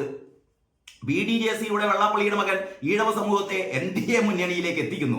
വെള്ളാപ്പള്ളിയുടെ ഭാര്യ ആലപ്പുഴയിൽ BJP സ്ഥാനാർത്ഥിക്ക് വോട്ട് പിടുത്തം നടത്തി. പ്രീതി ചേച്ചി ശോഭാ സുരേന്ദ്രന് വോട്ട് പിടിച്ചു എന്നാണ് പറയുന്നത്. പ്രീതി ചേച്ചി വോട്ട് പിടിക്കും, അതിനിപ്പോ എന്താ? ഗോവിന്ദ മാഷിക്ക് എന്താ ഇത്ര ദണ്ഡം? ചാതുർവർണ്ണത്തിന്റെ കാർഡ് കളിക്കുന്ന NDA മുന്നണിക്കൊപ്പം കൂടാനാണ് വെള്ളാപ്പള്ളിക്ക് താല്പര്യം. വെള്ളാപ്പള്ളിക്ക് അങ്ങനെ താല്പര്യം ഉണ്ടെങ്കിൽ വെള്ളാപ്പള്ളി നടത്തിക്കോട്ടേനെ. അതിന് ഗോവിന്ദ മാഷ് ഇങ്ങനെ നിലവിളിക്കണോ? SNDP യോഗത്തിന്റെ അടിസ്ഥാന നിലപാടിന് വിരുദ്ധമായി നീങ്ങുന്നവരെ എതിർക്കണം. ഇനിയിപ്പോ SNDP യോഗത്തിന്റെ അടിസ്ഥാന നിലപാട് ഗോവിന്ദ മാഷ് ഉണ്ടാക്കണ്ട, അത്രേ എനിക്ക് പറയാനുള്ളൂ. ഗോവിന്ദ മാഷ് CPM-ന്റെ അടിസ്ഥാന നിലപാട്, ഈ മാർക്സിസത്തിന്റെ അടിസ്ഥാന നിലപാട് എന്താണ് എന്ന് കുട്ടി സഖാക്കന്മാരെ പഠിപ്പിക്കാം. മൂത്ത സഖാവിന്റെ മക്കളെയും ഒക്കെ പഠിപ്പിക്കും ഗോവിന്ദ മാഷെ. എന്നിട്ട് ഈ SNDP-കാരെ നന്നാക്കാൻ ഗോവിന്ദ മാഷ് ശ്രമിച്ചാൽ മതി എന്നേ പറയാനുള്ളൂ. പിന്നോക്ക വിഭാഗങ്ങളുടെ ഉന്നമനത്തിനാണ് ശ്രീനാരായണ ഗുരുവും അയ്യങ്കാളിയും പ്രവർത്തിച്ചത്. സവർണരുടെ കൂട്ടത്തിൽ ഈ വിഭാഗങ്ങൾ ഇല്ലായിരുന്നത് കൊണ്ടാണ് അവർ അവർണരായി തീർന്നത്. ഇടതുപക്ഷ പ്രസ്ഥാനങ്ങളുടെ അടിസ്ഥാന വർഗം പിന്നോക്ക വിഭാഗങ്ങളായിരുന്നു. ഇടതുപക്ഷ പ്രസ്ഥാനങ്ങളുടെ അടിസ്ഥാന വർഗം. ഈ CPM-ൽ നിന്ന് ഈഴവ വിഭാഗം പോയാൽ പിന്നെ CPM ഇല്ല, തീർന്നു. ഈ CPM-നെ ഇതുവരെ മുന്നോട്ട് നയിച്ചത്, പോസ്റ്റർ അടിക്കാനും തല്ലുകൊള്ളാനും ജയ് വിളിക്കാനും ഒക്കെ നടന്നത്, കൊടികെട്ടാനൊക്കെ നടന്നത് പാർട്ടിയിലെ ഈഴവരായിരുന്നു, പിന്നോക്കക്കാരായിരുന്നു. അത് പക്ഷെ പാർട്ടി മറന്നു, ഗോവിന്ദ മാഷ് മറന്നു, പിണറായി മറന്നു. ഇതൊന്നും മനസ്സിലാക്കാതെ ഗോവിന്ദ മാഷ് ഒരു രാവിലെ KSKTU സമ്മേളനത്തിൽ വന്നിരുന്നും കണ്ട് വെള്ളാപ്പള്ളിയും കൂട്ടരുകാണ് ശത്രുക്കൾ എന്നാണ് പ്രഖ്യാപിച്ചു കഴിഞ്ഞാൽ ഒക്കെ ശരിയായി എന്നാണ് വിചാരം. അപ്പോൾ പറയുന്നു, മുസ്ലിം ലീഗ് വഴി SDPI, popular front, Jamaat Islami എന്നിവയുടെ വോട്ടുകൾ കോൺഗ്രസ് നേടിയതുകൊണ്ട് പാർലമെന്ററി തെരഞ്ഞെടുപ്പിൽ പലർക്കും വൻ ഭൂരിപക്ഷം കിട്ടിയത്. അത് കഴിഞ്ഞിട്ട് SNDP-യുടെ മേൽക്ക് കുതിര കയറി കഴിഞ്ഞിട്ട് പിന്നെ കുതിര കയറുന്നത് കോൺഗ്രസിന് നേർക്കാണ്. കോൺഗ്രസിന് മുസ്ലിം ലീഗ് വഴി SDPI-യുടെയും പോപ്പുലർ ഫ്രണ്ടിന്റെയും SDPI-യുടെയും പോപ്പുലർ ഫ്രണ്ടിന്റെയും ഒന്നും വോട്ട് വാങ്ങാത്ത മാന്യന്മാരാണല്ലോ CPM. എന്റെ മാഷേ, നിങ്ങളെ കൊണ്ട് നമോവകം, അതേ പറയാനുള്ളൂ. പിന്നീട് പറയുന്നു, KPCC ക്യാമ്പ് എക്സിക്യൂട്ടീവ്. അടുത്ത വാർത്തയാണ് ഏറ്റവും പ്രധാനപ്പെട്ട വാർത്ത. KPCC ക്യാമ്പ് എക്സിക്യൂട്ടീവ് തദ്ദേശ തെരഞ്ഞെടുപ്പ് കോഴിക്കോട് കോർപ്പറേഷന്റെ ചുമതല ചെന്നിത്തലയ്ക്ക്. ഇന്നലെ 2 ദിവസമായി വയനാട്ടിൽ നടന്നുകൊണ്ടിരിക്കുന്ന KPCC-യുടെ എക്സിക്യൂട്ടീവ് ക്യാമ്പ് ഇന്നലെ സമാപിച്ചു. അതായത് ഈ ലോക്സഭാ തെരഞ്ഞെടുപ്പിൽ നേടിയ വിജയം വരാനിരിക്കുന്ന തദ്ദേശ സ്വയംഭരണ തിരഞ്ഞെടുപ്പിൽ ആവർത്തിക്കാൻ വേണ്ടിയിട്ട്, കഴിഞ്ഞ തവണ അങ്ങനെ ആയിരുന്നില്ലല്ലോ, 2019-ലും ഇതേപോലെ തന്നെ കോൺഗ്രസ് നല്ല വിജയം ലോക്സഭാ തെരഞ്ഞെടുപ്പിൽ നേടിയെങ്കിലും തുടർന്നു വന്ന പഞ്ചായത്ത് തെരഞ്ഞെടുപ്പിൽ, തദ്ദേശ സ്വയംഭരണ തെരഞ്ഞെടുപ്പിൽ ആ വിജയം ആവർത്തിക്കാൻ UDF-ന് കഴിഞ്ഞില്ല. അവിടെ CPM ആയിരുന്നു സർവാധിപത്യം എന്ന് പറഞ്ഞാൽ ഏറ്റവും മികച്ച വിജയം നേടിയത് CPM ആയിരുന്നു. പക്ഷെ ഇത്തവണ കഴിഞ്ഞ പോലത്തെ അല്ല. CPM-കാർ മനസ്സിലാക്കണം, കഴിഞ്ഞ പ്രാവശ്യം അങ്ങനെ ആയിരുന്നല്ലോ, അതുകൊണ്ട് കഴിഞ്ഞ പ്രാവശ്യം ചക്ക വീണ് മുയല് ചത്തു, ഇപ്രാവശ്യവും ചക്ക വീണ് മുയല് ചാകും എന്ന് CPM-കാർ അങ്ങനെ മലപ്പായസം ഉണ്ടേണ്ട. കാരണം ഇപ്രാവശ്യം നല്ല ഭരണവിരുദ്ധ വികാരം നിലനിൽക്കുന്നുണ്ട്. ഭരണവിരുദ്ധ വികാരം ലോക്സഭാ തെരഞ്ഞെടുപ്പിൽ ആഞ്ഞടിച്ച പോലെ തദ്ദേശ സ്വയംഭരണ തെരഞ്ഞെടുപ്പിലും ആഞ്ഞടിക്കും. തീർച്ചയായും നല്ല ഒരു അടി ഇടതുപക്ഷത്തിന് വീണ്ടും കിട്ടാൻ പോകുന്നു. ആ അടി ഒന്ന് ശക്തമാക്കാൻ വേണ്ടിയിട്ടാണ് നമ്മുടെ കോൺഗ്രസ്സുകാര് വളരെ കൃത്യമായിട്ട് തന്നെ ഈ പറയുന്ന പഞ്ചായത്ത് തെരഞ്ഞെടുപ്പിന് വളരെ മുന്നോടിയായിട്ട് തന്നെ ഒരുക്കങ്ങൾ നടത്തുന്നത്. അതിന്റെ ഒരു ഭാഗം എന്നുള്ള രീതിയിലാണ് തദ്ദേശ തെരഞ്ഞെടുപ്പ് കോഴിക്കോട് കോർപ്പറേഷന്റെ ചുമതല ചെന്നിത്തലയ്ക്ക് നൽകി. അതായത് ഓരോ കോർപ്പറേഷന്റെയും ചുമതല ഓരോ സമുന്നത നേതാക്കൾക്ക് നൽകിയിട്ടുണ്ട്. ആ വാർത്ത ഇങ്ങനെയാണ്: തദ്ദേശ തെരഞ്ഞെടുപ്പിൽ KPCC പ്രസിഡന്റ് K സുധാകരൻ MP-യും പ്രതിപക്ഷ നേതാവ് VD സതീശനും പ്രവർത്തക സമിതി അംഗം രമേശ് ചെന്നിത്തലയും ഉൾപ്പെടെയുള്ളവർ കോർപ്പറേഷനുകളിൽ പ്രവർത്തനങ്ങൾ ഏകോപിപ്പിക്കുന്ന ദൗത്യം ഏറ്റെടുക്കും. കണ്ണൂർ നഗരസഭയുടെ ചുമതലയാണ് K സുധാകരൻ നൽകിയിട്ടുള്ളത്. എറണാകുളത്ത് വി ഡി സതീശനും കോഴിക്കോട് രമേശ് ചെന്നിത്തലയും മേൽനോട്ടം വഹിക്കും. തൃശൂരിൽ AICC സെക്രട്ടറി റോജി എം ജോണിനും കൊല്ലത്ത് മുൻമന്ത്രി VS ശിവകുമാറിനും തിരുവനന്തപുരത്ത് AICC സെക്രട്ടറി PC വിഷ്ണുനാഥിനും ചുമതല നൽകി. ഇതിനു പുറമെ സംസ്ഥാനത്തെ 3 മേഖലകളായി വിഭജിച്ച് KPCC വർക്കിംഗ് പ്രസിഡന്റുമാർക്ക് ചുമതല നൽകിയിട്ടുണ്ട്. കൊടിക്കുന്നിൽ സുരേഷ് MPക്കാണ് തിരുവനന്തപുരം മേഖലയുടെ ചുമതല. എറണാകുളം മേഖലയുടെ ചുമതല TN പ്രതാപനാണ്. അവിടുത്തെ സ്ഥിതി എന്താവുമെന്ന് നമുക്ക് കണ്ടറിയേണ്ടി വരും. കോഴിക്കോട് T സിദ്ദിഖ് MLAയും ഏകോപിപ്പിക്കും. ഈ കോൺഗ്രസ്സുകാരുടെ ഒരു സ്ഥിതി എന്ന് പറഞ്ഞാൽ ഇതിൽ നിന്ന് നമ്മുടെ മുരളീധരൻ വിട്ടു നൽകുകയാണ് കേട്ടോ. ഈ പറയുന്ന പാർട്ടിയെ ഒറ്റക്കെട്ടായി മുന്നോട്ട് പോകും, പാർട്ടിയിലെ ഈ തമ്മിലടി ഒഴിവാക്കും എന്നൊക്കെ പറയുമ്പോഴും ഇപ്പോഴും VM സുധീരൻ പങ്കെടുത്തിട്ടില്ല, K മുരളീധരൻ പങ്കെടുത്തിട്ടില്ല, ചെന്നിത്തല പങ്കെടുത്തിട്ടില്ല. അങ്ങനെയുള്ള കാര്യങ്ങളൊക്കെ ഈ കൂട്ടത്തിലുണ്ട്. അപ്പൊ കോൺഗ്രസ് കാലാകാലങ്ങളായി കോൺഗ്രസ്സുകാർ നടത്തിക്കൊണ്ടിരിക്കുന്ന ഇത്തരത്തിലുള്ള സ്വാതന്ത്ര്യം, അതാണ് ഒരു പാർട്ടിക്കും ഇല്ലാത്ത തരത്തിലുള്ള ഒരു ഒടുക്കത്തെ സ്വാതന്ത്ര്യമാണ് കോൺഗ്രസിനുള്ളത്. അതുകൊണ്ടാണ് കോൺഗ്രസ് പാർട്ടിക്കുള്ളിൽ നിന്ന് ആൾക്കാർക്ക് എന്തും പറയാം, ആരെ പറ്റിയിട്ട് എന്തും പറയാം, എന്തും പ്രവർത്തിക്കാം. അങ്ങനെ ഈ അഴിച്ചുവിട്ട പോലുള്ള ഒരു പാർട്ടി ഘടനയിൽ എത്രമാത്രം ഇതൊക്കെ പ്രാവർത്തികമാകും എന്നുള്ളതാണ് നമുക്ക് സംശയം. ഏതായാലും കോൺഗ്രസ് പാർട്ടി കഴിഞ്ഞ തവണത്തിൽ നിന്ന് വിഭിന്നമായി ഒരു നല്ല ഒരുക്കം എന്ന് പറഞ്ഞാൽ ഈ വിജയം ആവർത്തിക്കണം, തദ്ദേശ സ്വയംഭരണ തെരഞ്ഞെടുപ്പിൽ ഈ വിജയം ആവർത്തിക്കണം എന്ന് പറയുന്ന ഒരു നിശ്ചയദാർഢ്യം കോൺഗ്രസിനുണ്ട്. അതിന്റെ അലയൊലികളാണ് ഈ നമ്മുടെ എക്സിക്യൂട്ടീവ് ക്യാമ്പിൽ, KPCCയുടെ എക്സിക്യൂട്ടീവ് ക്യാമ്പിലെ ഈ വാർത്തകൾ നമുക്ക് നൽകുന്ന സൂചന. പിന്നീട് മാതൃഭൂമിയുടെ അടുത്ത വാർത്ത എന്ന് പറയുന്നത് എഴുത്തുകാരൻ KK ഹിരണ്യൻ അന്തരിച്ചു എന്ന് പറയുന്ന വാർത്തയുണ്ട് കേട്ടോ. ഗീതാ ഹിരണ്യന്റെ ഭർത്താവ് ഗീതാ ഹിരണ്യൻ നേരത്തെ അന്തരിച്ചിരുന്നു. എഴുത്തുകാരൻ KK ഹിരണ്യൻ ഓർമ്മയായി, പ്രത്യേകിച്ചും തൃശ്ശൂർക്കാരുടെയൊക്കെ പ്രിയങ്കരനായ സാഹിത്യകാരൻ. ഇനി എഡിറ്റോറിയൽ, മാതൃഭൂമിയുടെ എഡിറ്റോറിയൽ ഇതാണ്. സ്വാസ്ഥ്യമില്ലാത്ത ജമ്മു കാശ്മീരിൽ തുടരുന്ന ഈ ഭീകര ആക്രമണത്തിന്റെ പശ്ചാത്തലത്തിലാണ് ഈ എഡിറ്റോറിയൽ എഴുതിയത്. ഉമ്മൻചാണ്ടി ഓർമ്മകളിൽ ഉമ്മൻചാണ്ടി എന്ന് പറയുന്ന വലിയ ഒരു ലേഖനം നമ്മുടെ KC വേണുഗോപാൽ MP ആണ് എഴുതിയത്. VD സതീശന്റെയും ഉണ്ട്. അനുകരിക്കാനാവാത്ത ജനനായകൻ എന്നുള്ള തലക്കെട്ടിലാണ് VD സതീശന്റെ ലേഖനമുള്ളത്. രമേശ് ചെന്നിത്തലയുടെ ലേഖനമുണ്ട്, നിശ്ചയദാർഢ്യത്തിന്റെ ആൾരൂപം. അങ്ങനെ രമേശ് ചെന്നിത്തലയും VD സതീശനും KC വേണുഗോപാലും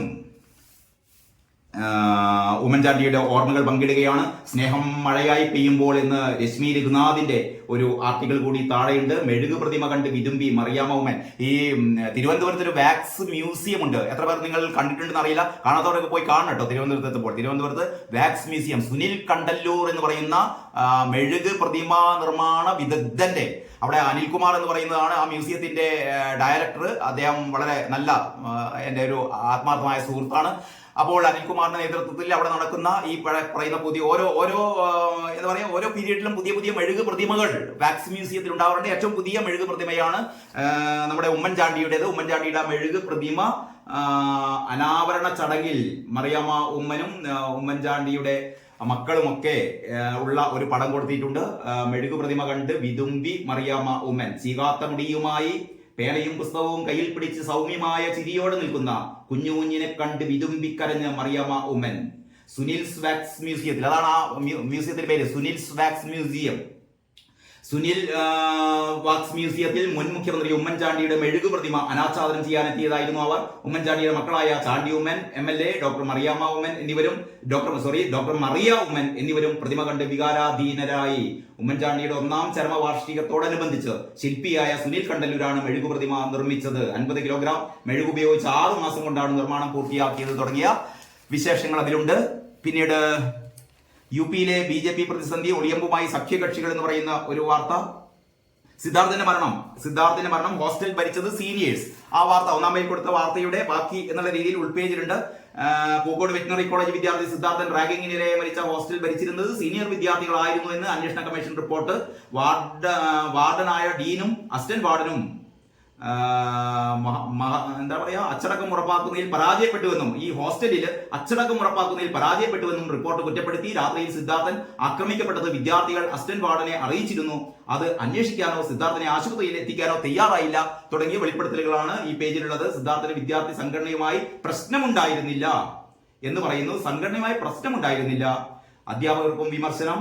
ക്യാമ്പസിലെ വിദ്യാർത്ഥി സംഘടനയുമായി സിദ്ധാർത്ഥന് അഭിപ്രായ ഭിന്നത ഉണ്ടായിരുന്നില്ലെന്നും അതിന്റെ പേരിൽ കയ്യേറ്റം നടന്നിട്ടില്ലെന്നുമാണ് വിദ്യാർത്ഥികളുടെ മൊഴി തുടങ്ങിയ കാര്യങ്ങളാണ് ഈ പറയുന്ന പേജിലുള്ളത്.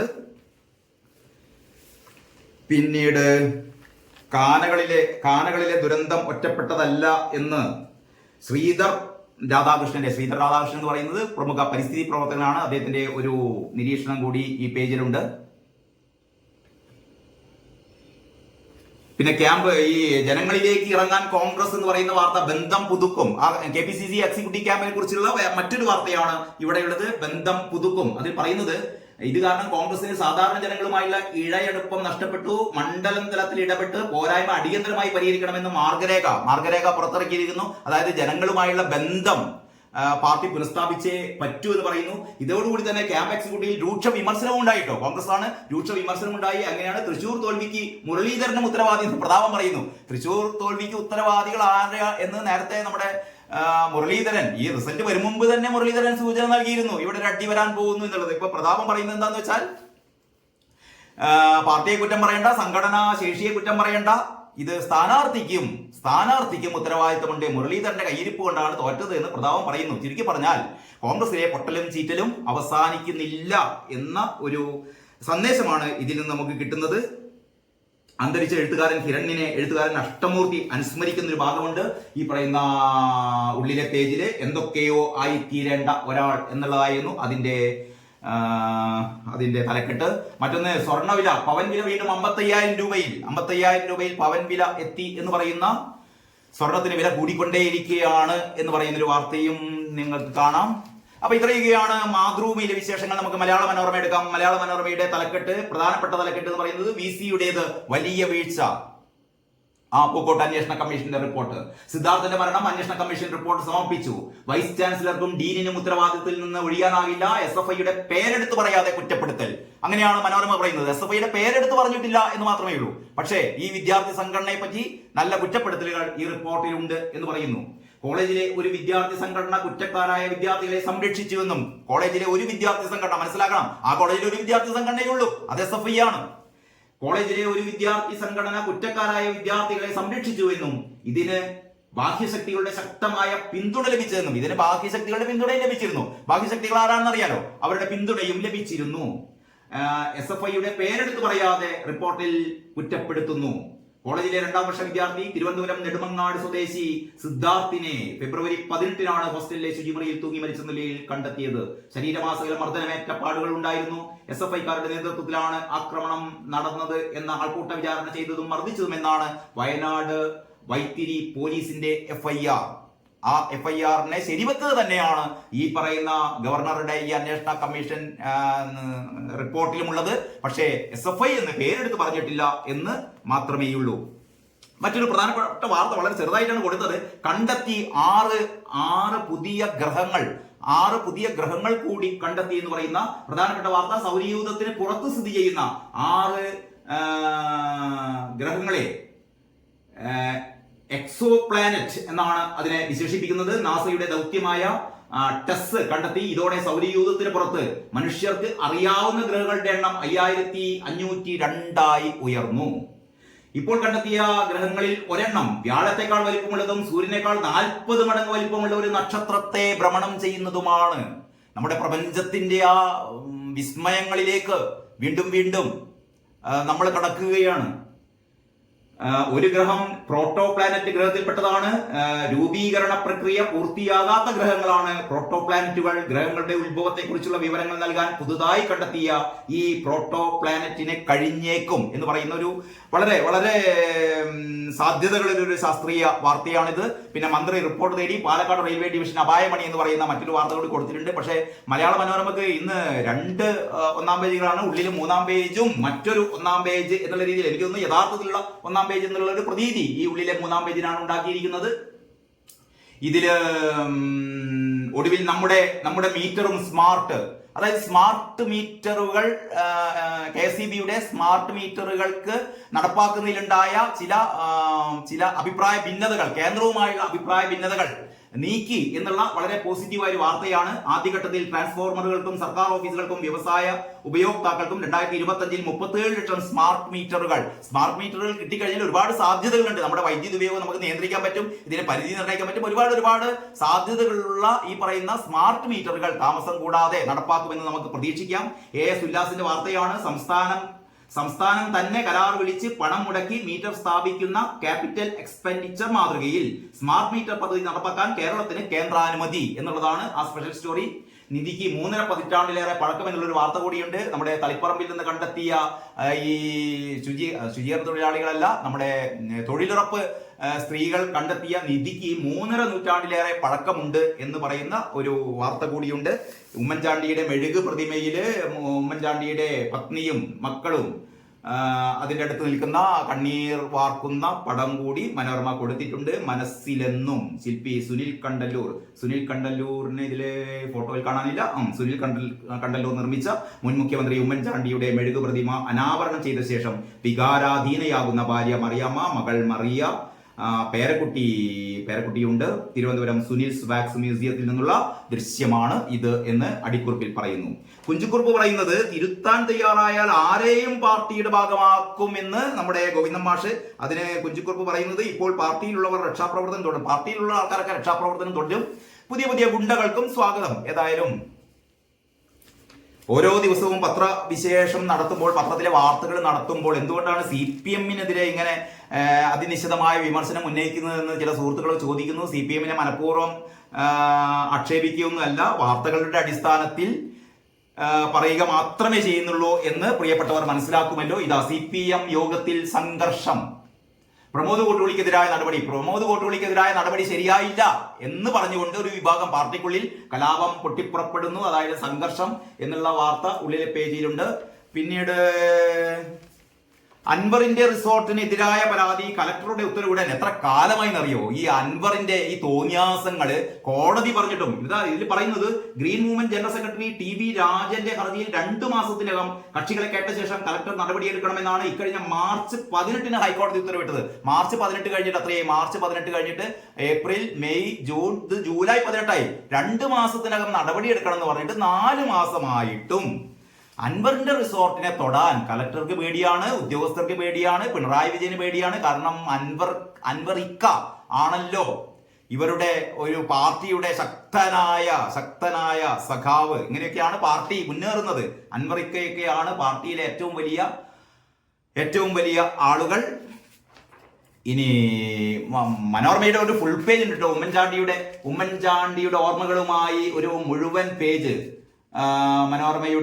ഉമ്മൻചാണ്ടിയുടെ ഒരു നല്ലൊരു കാരിക്കേച്ചർ ഒക്കെ കൊടുത്തിട്ട്, ഉമ്മൻചാണ്ടി ആൾക്കൂട്ടമില്ലാതെ ഒരാണ്ട് ഓർമ്മയുമ്മ എന്നാണ് തലക്കെട്ട്. ജനഹൃദയങ്ങളിൽ ഇപ്പോഴും ജീവിക്കുന്ന ഉമ്മൻചാണ്ടി എന്ന സേവന മാതൃക വിട്ടുപിരിഞ്ഞിട്ട് ഇന്നൊരു വർഷം ഉമ്മൻചാണ്ടിയുടെ ഓർമ്മകളിലൂടെ ഒരു സഞ്ചാരം എന്നാണ് പറയുന്നത്. പുതുപ്പള്ളി വീട്ടിൽ ഇപ്പോഴുമുണ്ട് കുഞ്ഞു വലിയ ലോകം. മറിയാമ്മയുടെ ഒരു ഓർമ്മക്കുറിപ്പാണ്. തിരുവനന്തപുരത്തെ പുതുപ്പള്ളി ഹൗസിൽ ഉമ്മൻചാണ്ടിയുടെ ഓർമ്മകളുമായി മറിയാമ്മ ഉമ്മൻ. ചിത്രം RS ഗോപന്റെ ചിത്രമാണ്. പിന്നെ ചാണ്ടിജിയുടെ ഡൽഹി എന്ന് പറഞ്ഞിട്ട് മിഥുൻ കുര്യാക്കോസിന്റെ വാർത്തയുണ്ട്. ഒപ്പമുണ്ട് എന്ന വിശ്വാസം ഡോക്ടർ മറിയാവുമ്മൻ. ഒരു ഫോൺ വിളിയുടെ അറ്റത്തുണ്ടായിരുന്നെങ്കിൽ എന്ന് അച്ചൂമ്മൻ ഓർമ്മിക്കുന്നു. ഉള്ളിലിരുന്ന് നയിക്കുന്നുണ്ട് എന്ന് ചാണ്ടിയുമ്മൻ MLA പറയുന്നു. ഒരു വർഷം സഹായവർഷം ഉമ്മൻചാണ്ടി നൽകിയ കരുതൽ ഫൗണ്ടേഷന് സഹായകമായി ഉമ്മൻചാണ്ടി നൽകിയ കരുതൽ ഈ ഫൗണ്ടേഷൻ, ഉമ്മൻചാണ്ടി ഫൗണ്ടേഷന്റെ ഉദ്ഘാടനം ഇന്ന് നമ്മുടെ എവിടെയാണ് പറയാം, ഉമ്മൻചാണ്ടിയുടെ ജന്മദേശത്ത് ഈ പറയുന്ന ഫൗണ്ടേഷന്റെ ഉദ്ഘാടനം നടക്കുകയാണ് പുതുപ്പള്ളിയിൽ. അപ്പൊ അതിന്റെ വാർത്ത കൂടിയുണ്ട്.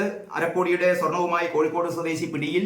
മിന്നിത്തിളങ്ങി പൊന്ന് ബിസിനസ് പേജിൽ ഏറ്റവും പ്രധാന വാർത്ത. പവന് വീണ്ടും 55,000 രൂപ. രാജ്യാന്തര വിപണിയിൽ റെക്കോർഡ് വില 55,120 രൂപ വരെ എത്തിയിരുന്നു ഏതാണ്ട് 2 മാസം മുമ്പ്. ഇതിൽ പറയുന്നുണ്ട്, മെയ് 20 രേഖപ്പെടുത്തിയ 55,120 രൂപയായിരുന്നു ഇതുവരെയുള്ള ഏറ്റവും ഉയർന്ന നിരക്ക്. ഏതാണ്ട് അതിന്റെ അടുത്ത് തന്നെ വീണ്ടും എത്തി എന്നുള്ള വാർത്തയാണ് നമുക്ക് ഇതിലൂടെ ലഭിക്കുന്നത്.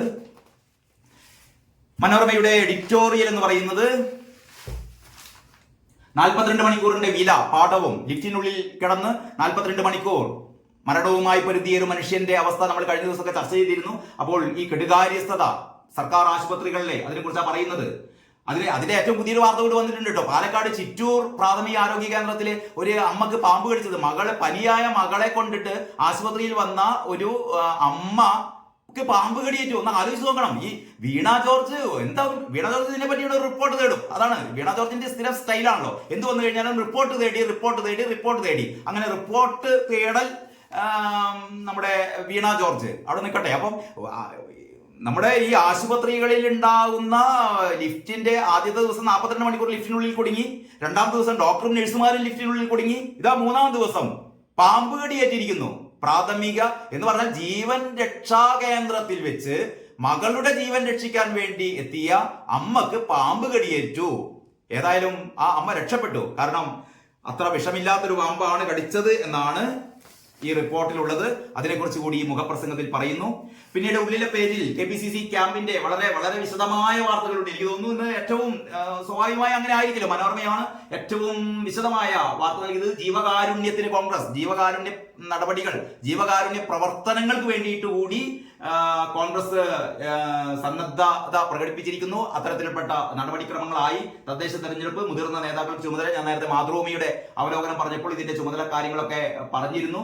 കെ മുരളീധരനെതിരെ രൂക്ഷ വിമർശനമുണ്ടായി. സമുദായ സംഘടനകളുമായി ബന്ധപ്പെട്ട് പ്രവർത്തിക്കണമെന്ന് പറയുന്നു.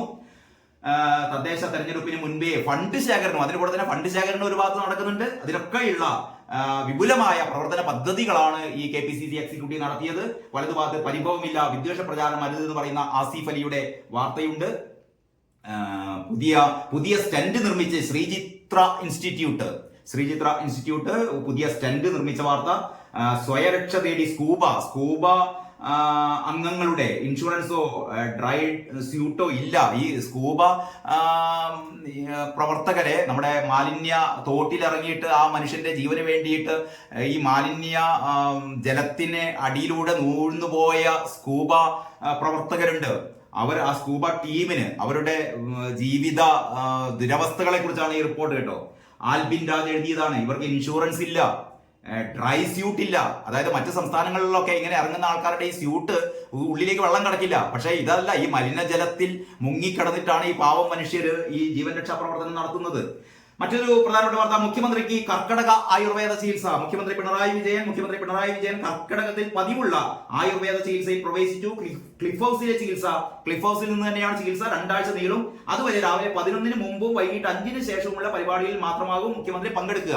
മുഖ്യമന്ത്രി പിണറായി വിജയന്റെ ആരോഗ്യം പരിപാലിക്കട്ടെ, മുഖ്യമന്ത്രിക്ക് നല്ല രീതിയിലുള്ള കർക്കടക ചികിത്സ ലഭിക്കട്ടെ, അദ്ദേഹത്തിന്റെ ആയുസ്സും ആരോഗ്യവും ഒക്കെ മെച്ചപ്പെടട്ടെ എന്ന് പ്രാർത്ഥിക്കുന്നു. മുഖ്യമന്ത്രി പിണറായി വിജയനോട് കടുത്ത വിയോജിപ്പുകളൊക്കെ ഉണ്ട്. അദ്ദേഹത്തിന്റെ പ്രവർത്തനങ്ങളോട്, അദ്ദേഹത്തിന്റെ ധാർഷ്ട്യത്തോട് ഒക്കെ വിയോജിപ്പുള്ള വിമർശനമുള്ള വ്യക്തിയാണ്. പക്ഷേ ഒരു മനുഷ്യന്റെ ആരോഗ്യം എന്നുള്ളത് പ്രധാനമാണ്. പിണറായി വിജയന്റെ ആരോഗ്യവും സംരക്ഷിക്കണം. അതിന് അദ്ദേഹത്തിൻ്റെതായ രീതിയിൽ ഇത്തരത്തിലുള്ള കർക്കിടക ചികിത്സകളൊക്കെ നല്ല രീതിയിൽ നടക്കട്ടെ എന്ന് പ്രാർത്ഥിക്കുന്നു. ക്യാമ്പസിൽ ഉണ്ടായിരുന്നിട്ടും VC ഇടപെട്ടില്ല എന്ന വാർത്തയുണ്ട്. യോഗിക്കെതിരെ പടയൊരുക്കം എന്നുള്ള വാർത്ത, ഇതൊക്കെ നേരത്തെ മാതൃഭൂമിയിൽ കൊടുത്ത ആ വാർത്തകൾ നമ്മൾ പറഞ്ഞിരുന്നു. ആ വാർത്തകളൊക്കെ തന്നെയാണ് ഇതിലുമുള്ളത്. ഓർമ്മകളിലെ കുഞ്ഞ് കൺമുന്നിൽ കണ്ണീരണിഞ്ഞ് മറിയാമ്മ ഉമ്മൻചാണ്ടി എന്ന് പറയുന്ന വാർത്ത. പിന്നെ CPM-ൽ വീണ്ടും തിരുത്തൽ. പീഡനക്കേസ് പ്രതിക്ക് അംഗത്വം മാത്രം മതിയെന്ന് സംസ്ഥാന നേതൃത്വം. പീഡനക്കേസ് പ്രതിയെ വീണ്ടും പാർട്ടിയിലേക്ക് തിരിച്ചെടുത്താണ് കേട്ടോ. കാരണം ഈ വീണ ജോർജിന്റെ നേതൃത്വത്തിൽ നമ്മുടെ പത്തനംതിട്ടയിലെ ഗുണ്ടകളെ ഒന്നൊന്നായിട്ട് പാർട്ടിയിലേക്ക് ഇങ്ങനെ വരവേറ്റുകൊണ്ടിരിക്കുകയാണല്ലോ. അപ്പൊ നേരത്തെ പാർട്ടിയിൽ പ്രവർത്തിച്ച ഒരു പീഡനക്കേസ് പ്രതി, ഇവിടത്തെ പീഡനക്കേസ് പ്രതികളൊക്കെ ഇവിടം വരെ എത്തിയെന്ന് നിങ്ങളോട് ഞാൻ പറഞ്ഞു തരേണ്ട കാര്യമില്ലല്ലോ. മുഖ്യമന്ത്രിയുടെ ഓഫീസിൽ വരെ പീഡനക്കേസ് പ്രതികളുള്ള പാർട്ടിയാണ് CPM. അപ്പോൾ ഇവിടെ ഒരു സാധാരണ ഒരു ലോക്കൽ കമ്മിറ്റിയിലെ അല്ലെങ്കിൽ ഒരു ഏരിയ കമ്മിറ്റിയിലെ ഒരു പീഡനക്കേസ് പ്രതിയെ തിരിച്ചെടുത്തുകൊണ്ട് വലിയ ദോഷമൊന്നും പാർട്ടിക്കില്ല. പാർട്ടിയുടെ പ്രതിച്ഛായ നന്നാവും, അത്രേ പറയാനുള്ളൂ. പീഡനക്കേസിൽ പ്രതിയായ CPM നേതാവിനെ ലോക്കൽ കമ്മിറ്റിയിൽ തിരിച്ചെടുത്ത തീരുമാനം തിരുത്തി CPM. പുറത്താക്കിയിട്ടൊന്നുമില്ല കേട്ടോ. CPM സംസ്ഥാന കമ്മിറ്റിയാണ് തിരുത്തിയത്. തിരിച്ചെടുത്ത CC സജിമോന് പാർട്ടിയുടെ പ്രാഥമിക അംഗത്വം മാത്രം നൽകിയാൽ മതി എന്നാണ് പുതിയ തീരുമാനം. പാർട്ടിയുടെ പ്രാഥമിക അംഗത്വം മാത്രം മതി. ഈ സ്ത്രീ പീഡകന് കുറച്ച് കഴിഞ്ഞിട്ട് വലിയ പീഡനങ്ങളൊക്കെ നടത്തി കഴിഞ്ഞാൽ ഇദ്ദേഹത്തെ നമുക്ക് വേണമെങ്കിൽ കയറ്റം കൊടുക്കാം എന്നാണ് പാർട്ടി പറയുന്നത്. പരിഹസിക്കല്ല, സത്യം പറയാം. പിന്നീട് തിരുത്താൻ തയ്യാറായാൽ ആരെയും പാർട്ടിയുടെ ഭാഗമാക്കുമെന്ന് ഗോവിന്ദ മാഷ് പറഞ്ഞിട്ടുണ്ട്. അതായത് അതിങ്ങനെയാണ്, കോന്നിയിലാണ് പറഞ്ഞത്, അതും പത്തനംതിട്ടയിലാണ് പറയുന്നത്. തിരുത്താൻ തയ്യാറായാൽ ആരെയും പാർട്ടിയുടെ ഭാഗമാക്കുമെന്ന് CPM സംസ്ഥാന സെക്രട്ടറി MV ഗോവിന്ദ മാഷ് പാർട്ടിയെയും കൊണ്ടേ പോകുള്ളൂ, പിണറായി പാർട്ടിയെയും കൊണ്ടേ പോകുള്ളൂ എന്ന് പറഞ്ഞ പോലെ പിണറായിക്കൊപ്പം ഗോവിന്ദ മാഷും CPM-ന്റെ ഈ ശവപ്പെട്ടിയിൽ അവസാനത്തെ ആണിങ്ങനെ ആഞ്ഞാഞ്ഞ് തറച്ചുകൊണ്ടിരിക്കുകയാണ് ഈ പാർട്ടി സെക്രട്ടറി.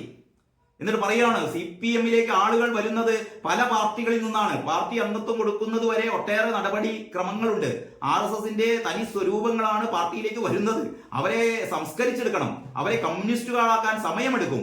SFI DYFI പ്രവർത്തകരെ ആക്രമിച്ചവരും പാർട്ടിയുടെ ഭാഗമാകുന്നുണ്ടെന്ന് പത്തനംതിട്ടയിൽ കാപ്പ കേസ് പ്രതികളെ ഉൾപ്പെടെ പാർട്ടിയിലേക്ക് സ്വീകരിച്ച സംഭവത്തിൽ അദ്ദേഹം പ്രതികരിച്ചു. അപ്പൊ ഗോവിന്ദ മാഷിക്ക് ഇതൊക്കെ അറിയാം. നമ്മുടെ ആൾക്കാരെ, SFI കുട്ടികളെ, DYFI യുവാക്കളെ ആക്രമിച്ച കേസിലെ വധിക്കാൻ ശ്രമിച്ച കേസിലെ പ്രതികളൊക്കെ നമ്മൾ എടുക്കും. ഇവരൊക്കെ നമ്മൾ എന്നിട്ട് സംസ്കരിക്കും. ഗോവിന്ദ മാഷ് ഇവർക്കൊക്കെ മാമോദിസ മുക്കും.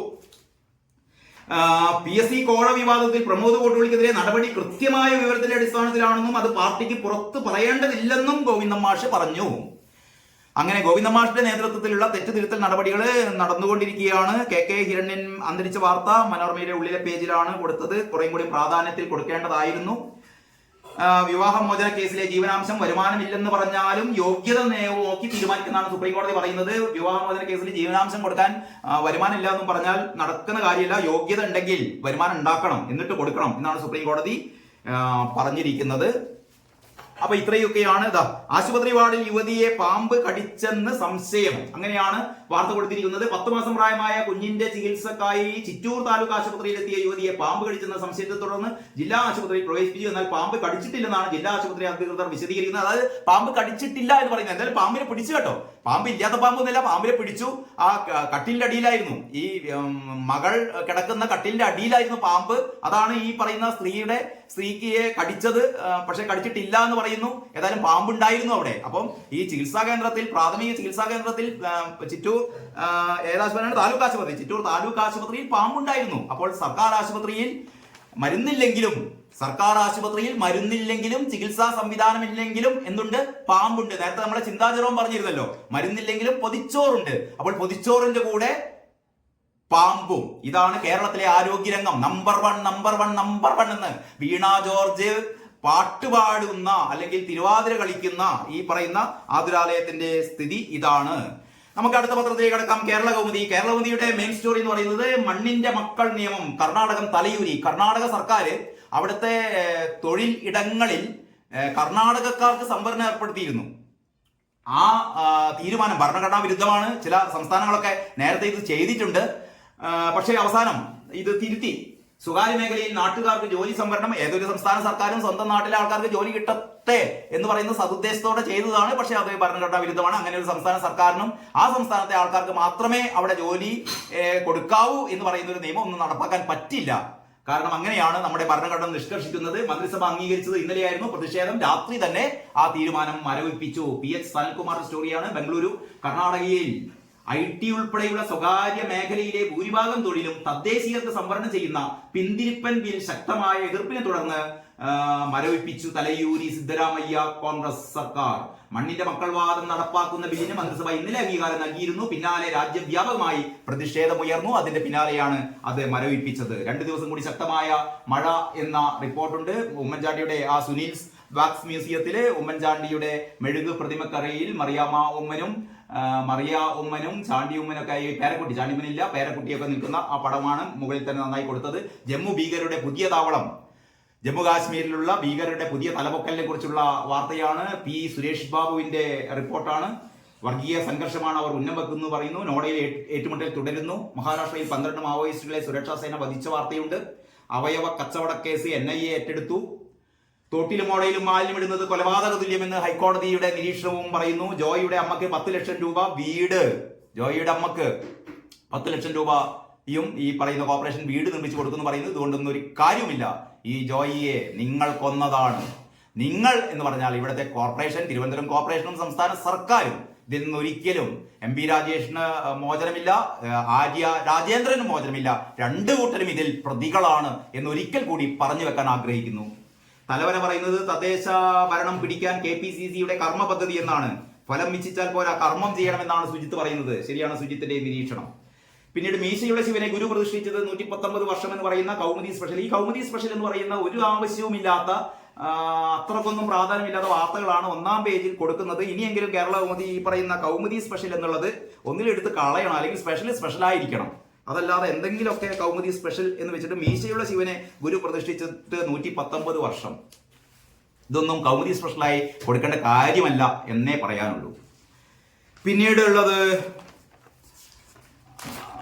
കേരളകൗമുദിയുടെ എഡിറ്റോറിയൽ എന്ന് പറയുന്നത് നടപ്പാക്കുന്നതിലും മിടുക്ക് കാണിക്കണമെന്നാണ്. കേരളകൗമുദിയുടെ എഡിറ്റോറിയൽ നടപ്പാക്കുന്നതിലും മിടുക്ക് കാണിക്കണം. അതായത് ഈ പിണറായി സർക്കാരിന്റെ 4-ാം വർഷത്തിലേക്ക് പ്രവേശിക്കുമ്പോൾ ഒരു 100 ദിന കർമ്മ പരിപാടികൾ ഉണ്ടായിരുന്നല്ലോ.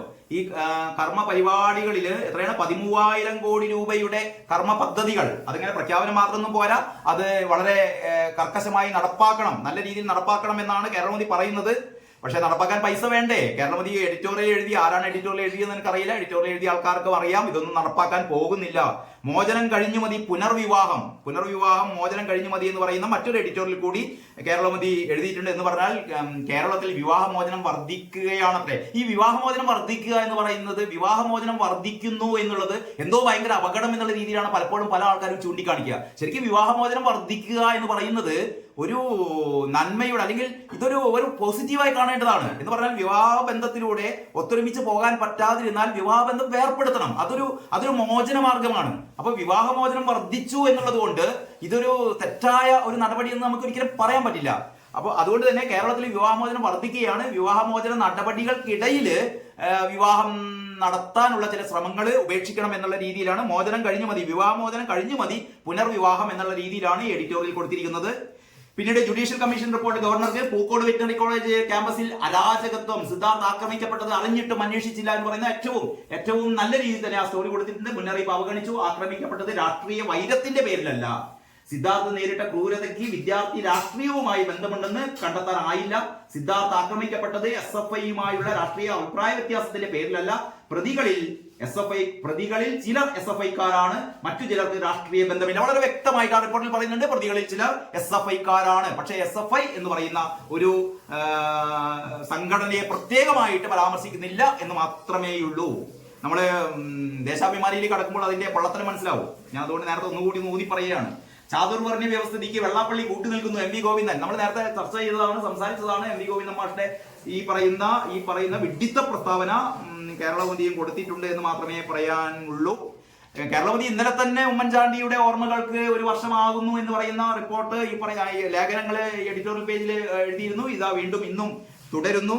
നമ്മുടെ റാണി മോഹൻദാസിന്റെ രാമായണം ഭക്തിയും അധ്യാത്മജ്ഞാനവും എന്ന് പറയുന്ന രാമകഥാമൃതത്തിന്റെ 3ാം ഭാഗവും കൊടുത്തിട്ടുണ്ട്. ഇത്രയുമാണ് കേരള കൗമുദിയുടെ പ്രധാനപ്പെട്ട വാർത്ത എന്ന് പറയുന്നത്. മറ്റൊരു വാർത്ത കൂടിയുണ്ട്.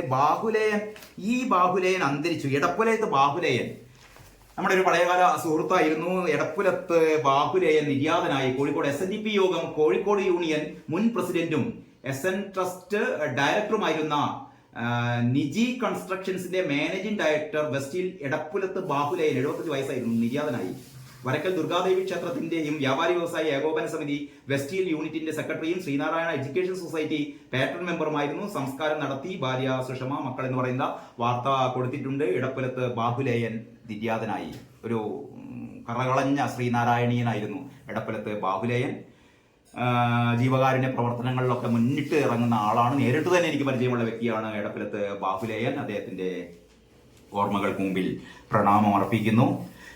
നമുക്ക് ദേശാഭിമാനിയുടെ മെയിൻ സ്റ്റോറി കേരളദ്രോഹം നടത്തിയത് കർണാടക സർക്കാർ ദ്രോഹിക്കാൻ വേണ്ടി ശ്രമിച്ചതാണ്. കേരളത്തെ മാത്രമല്ല, ആ പറയുന്ന ബില്ലുണ്ടല്ലോ, അതായത് കർണാടകയിലെ ജോലി കർണാടകക്കാർക്ക് മാത്രം എന്ന് പറയുന്ന ആ സംഭവം മരവിപ്പിച്ചതിനെ കുറിച്ചുള്ള സ്റ്റോറിയാണ്. ജോലി മുട്ടിച്ച് കോൺഗ്രസ്, അവിടെയും കോൺഗ്രസിന് അടിക്കുകയാണ്. ജോലി മുട്ടിച്ച് മലയാളികൾക്ക് ജോലി മുട്ടിച്ച് കോൺഗ്രസ്, കർണാടകത്തിൽ ജോലി കന്നഡിയർക്ക് മാത്രം. വഴിമുടക്കി BJP, പാലക്കാട് റെയിൽവേ ഡിവിഷൻ വീണ്ടും വെട്ടിമുറിക്കും എന്നുള്ള ഒരു സംഭവം, അത് വഴിമുടക്കി BJP എന്ന് പറയുന്നു. അങ്ങനെ ഒരു ഭാഗത്ത് വലതുഭാഗത്ത് BJPയെയും ഇടതുഭാഗത്ത് കോൺഗ്രസിനെയും ഒരേ സമയം ഒരൊറ്റ മെയിൻ സ്റ്റോറിയിലൂടെ തച്ച് തകർക്കുകയാണ് സഖാക്കൾ. ടോപ്പ് സ്റ്റോറി, മാലിന്യം എറിയുന്നത് വധശ്രമത്തിന് തുല്യം ഹൈക്കോടതി. മാലിന്യം എറിയുന്നത് വധശ്രമത്തിന് തുല്യം ഹൈക്കോടതി. മാലിന്യം വളരെ ചിട്ടയോടെ നീക്കാത്തതും വധശ്രമത്തിന് തുല്യം തന്നെയാണ് എന്ന് ആര്യ രാജേന്ദ്രനും MB രാജേഷും മനസ്സിലാക്കണം എന്നുള്ള ഒരു വരികൾക്കിടയിൽ നമുക്കിത് വായിച്ചെടുക്കാവുന്നതാണ്. ജോയിയുടെ അമ്മയ്ക്ക് സർക്കാർ 10 ലക്ഷം രൂപ നൽകും, കോർപ്പറേഷൻ വീടും നൽകും എന്ന് പറയുന്ന വാർത്ത ടോപ്പ് തന്നെ കൊടുത്തിട്ടുണ്ട്. ഒരു മനുഷ്യനെ കൊന്നിട്ട് അയാൾക്ക് ഒരു 10 ലക്ഷം രൂപയും ഒരു വീടും കൊടുത്തിട്ട് അതിന്റെ പാപഭാരത്തിൽ നിന്ന് രക്ഷപ്പെടാനാണ് സഖാക്കളുടെ ശ്രമം. അതാണ് ടോപ്പിൽ തന്നെ കൊടുത്തത്. റെയിൽവേക്ക് വിമർശനം, കൾവർട്ടറുകൾ വൃത്തിയാക്കണം. വീണ്ടും റെയിൽവേയുടെ നെഞ്ചത്തേക്ക് കയറുകയാണ്, കൾവർട്ടറുകൾ വൃത്തിയാക്കണം. ഇതിന് പകരം ഇതേപോലെ ഒരു ഹെഡിങ് ടോപ്പ് ബാർ കൊടുക്കേണ്ടിയിരുന്നു. ഈ ആമയിഴഞ്ചാൻ തോട് മൊത്തത്തിൽ വൃത്തിയാക്കണം.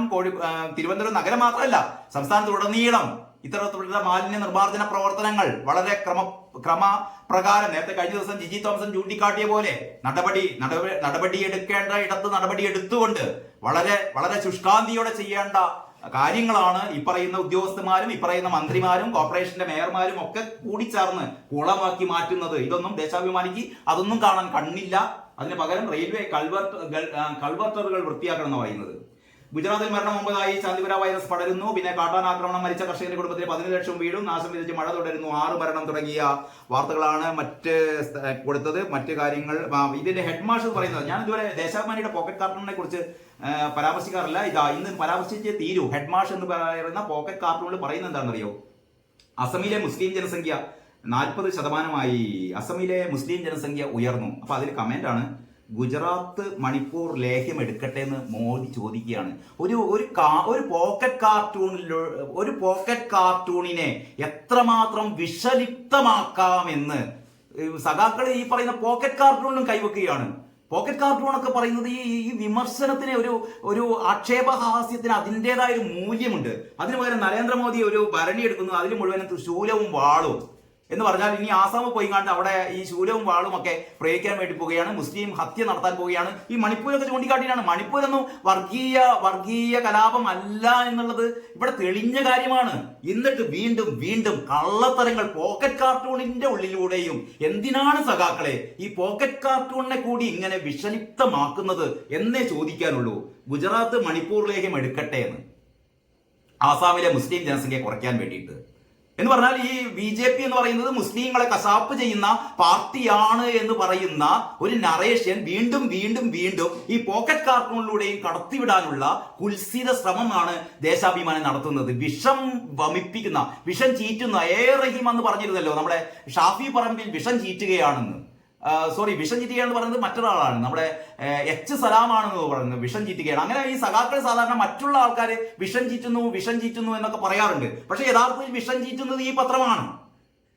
നമ്മുടെ ഒരു സാംസ്കാരികമായ മൂല്യത്തിന് അടിവേരിൽ കത്തിവെക്കുന്നത് ഈ പറയുന്ന പത്രമാണ്. ഇങ്ങനെ വാർത്തയിലൂടെ നമുക്ക് സഹിക്കാം, അതുപോലെ കാർട്ടൂണിലൂടെയും ഇത് എന്താ ചെയ്യുക? ചിറ്റൂർ താലൂക്ക് ആശുപത്രിയിൽ യുവതിയെ പാമ്പ് കടിച്ചെന്ന് പരിശോധനയിൽ ലക്ഷണമില്ല. വലിയ അറ്റിങ്ങാണ്. 3 കോളത്തിൽ 3 വരിയിലുള്ള തലക്കെട്ടാണ്. ചിറ്റൂർ താലൂക്ക് ആശുപത്രിയിൽ യുവതിയെ പാമ്പ് കടിച്ചെന്ന് പരിശോധനയിൽ ലക്ഷണമില്ല.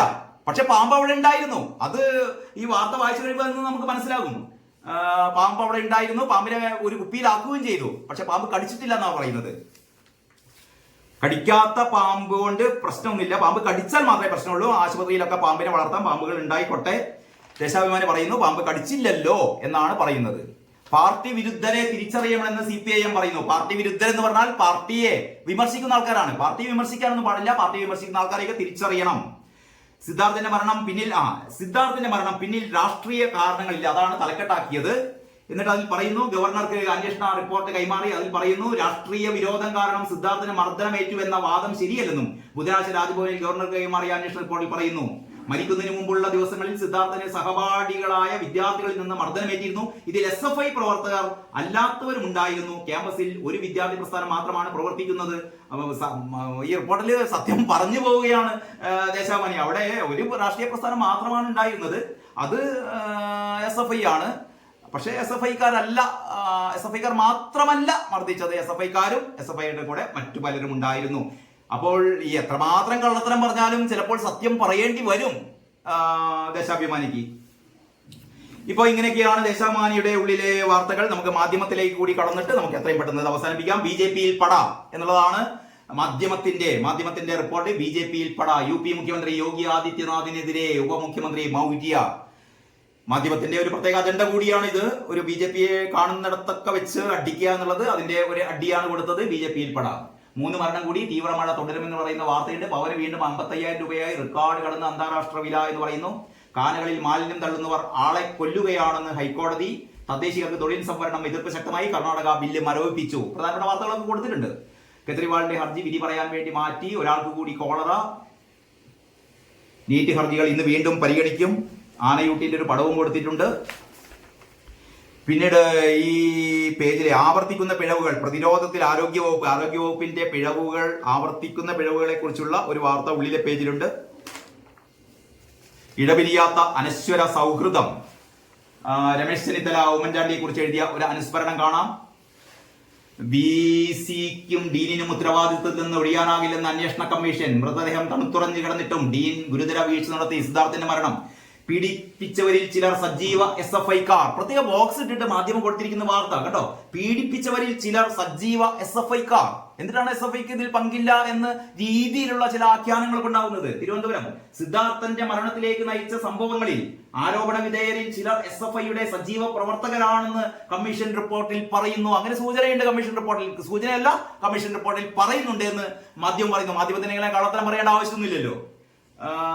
എന്നാൽ മറ്റുള്ളവർ രാഷ്ട്രീയ ബന്ധമില്ലാത്തവരുമായിരുന്നു. അപ്പൊ രാഷ്ട്രീയ ബന്ധമില്ലാത്തവരുമുണ്ട്, രാഷ്ട്രീയ ബന്ധമുള്ളവരുമുണ്ട് എന്ന് പറഞ്ഞാൽ SFI-ക്കാരുമുണ്ട്. വിദ്വേഷം പരത്തരുതെന്ന് ആസിഫ് അലി പറയുന്നു. പിന്തുണയ്ക്ക് നന്ദി. ആ വാർത്ത ഇന്നലെ ചെയ്ത പോലെ തന്നെ ആ വാർത്ത ഏറ്റവും നന്നായി കൊടുത്തിരിക്കുന്നത് മാധ്യമമാണ്. മാധ്യമത്തിന്റെ ലോക്സഭയ്ക്ക് ഡെപ്യൂട്ടി സ്പീക്കർ വേണ്ടേ എന്നുള്ളതാണ് മാധ്യമത്തിന്റെ എഡിറ്റോറിയൽ പേജ്. പ്രാർത്ഥനയിലൂടെ ഞാൻ ആ മുറിവുണക്കും എന്ന് പറയുന്ന ഉമ്മൻചാണ്ടിയുടെ സ്മരണയുണ്ട്. ഓടമരണങ്ങൾ കൊലപാതകങ്ങളാണ് എന്ന് പറയുന്ന മറ്റൊരു ആർട്ടിക്കിൾ കൂടി ഈ പേജിൽ നമുക്ക് കാണാം. ഇതൊക്കെയാണ്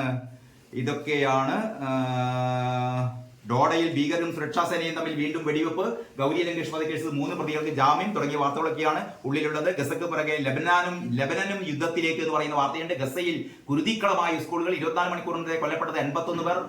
റഫയിലേക്ക് വീണ്ടും ഇസ്രായേൽ ടാങ്കുകൾ. പശ്ചിമേഷ്യയിൽ സമാധാനം അകലെയാണ് എന്നതിന്റെ സൂചനയാണ് ഇതിൽ നിന്ന് കിട്ടുന്നത്. ഇതൊക്കെയാണ് മാധ്യമത്തിന്റെ ഉൾപേജുകളിൽ ഉള്ളത്. KPCC ക്യാമ്പ് എക്സിക്യൂട്ടീവ് സമാപിച്ചു എന്നുള്ള വാർത്ത. തദ്ദേശം പിടിക്കാൻ ഉറപ്പിച്ച് കോൺഗ്രസ്. അങ്ങനെയാണ് ഈ KPCC ക്യാമ്പ് എക്സിക്യൂട്ടീവിന്റെ വാർത്ത കൊടുത്തിരിക്കുന്നത്. തദ്ദേശം പിടിക്കാൻ ഉറപ്പിച്ച് കോൺഗ്രസ്. തദ്ദേശം പിടിക്കാൻ കോൺഗ്രസിന് കഴിയുമോ? CPM-ന്റെ ആധിപത്യ കോട്ടകൾ തകർക്കാൻ കഴിയുമോ? അങ്ങേപ്പുറത്ത് BJP-യും അംഗക്കച്ച മുറുക്കുന്നുണ്ട്. എനിക്ക് തോന്നുന്നു തീർച്ചയായും ഈ വരുന്ന തദ്ദേശ സ്വയംഭരണ തെരഞ്ഞെടുപ്പ് നല്ല മുറുകിയ ത്രികോണ പോരാട്ടമായിരിക്കും ഉടനീളം നടക്കുക. ത്രികോണ പോരാട്ടത്തിൽ പലപ്പോഴും ചുളുവിൽ CPM രക്ഷപ്പെടാറുണ്ട്. അങ്ങനെ രക്ഷപ്പെടുമ്പോൾ ഒരു പക്ഷേ CPM വീണ്ടും വിജയം ആവർത്തിച്ചേക്കാം എന്നാണ് നിരീക്ഷിക്കാറുള്ളത്. നമുക്കറിയാലോ, നേമത്ത് BJP-യെ പരാജയപ്പെടുത്താൻ വേണ്ടിയിട്ട് ശ്രമിച്ച കളികളൊക്കെ നമുക്കറിയാം. അപ്പൊ അങ്ങനെയൊക്കെയാണ് ഇന്നത്തെ പത്രത്തിലെ പ്രധാനപ്പെട്ട വാർത്തകൾ. ഏതായാലും എല്ലാവർക്കും ഒരിക്കൽ കൂടി നന്ദിയും നമസ്കാരവും പറയുന്നു. എല്ലാവർക്കും നല്ലൊരു ശുഭദിനം കൂടി ഒരിക്കൽ കൂടി ആവർത്തിച്ചു പറഞ്ഞുകൊണ്ട് അവസാനിപ്പിക്കട്ടെ. നന്ദി, നമസ്കാരം.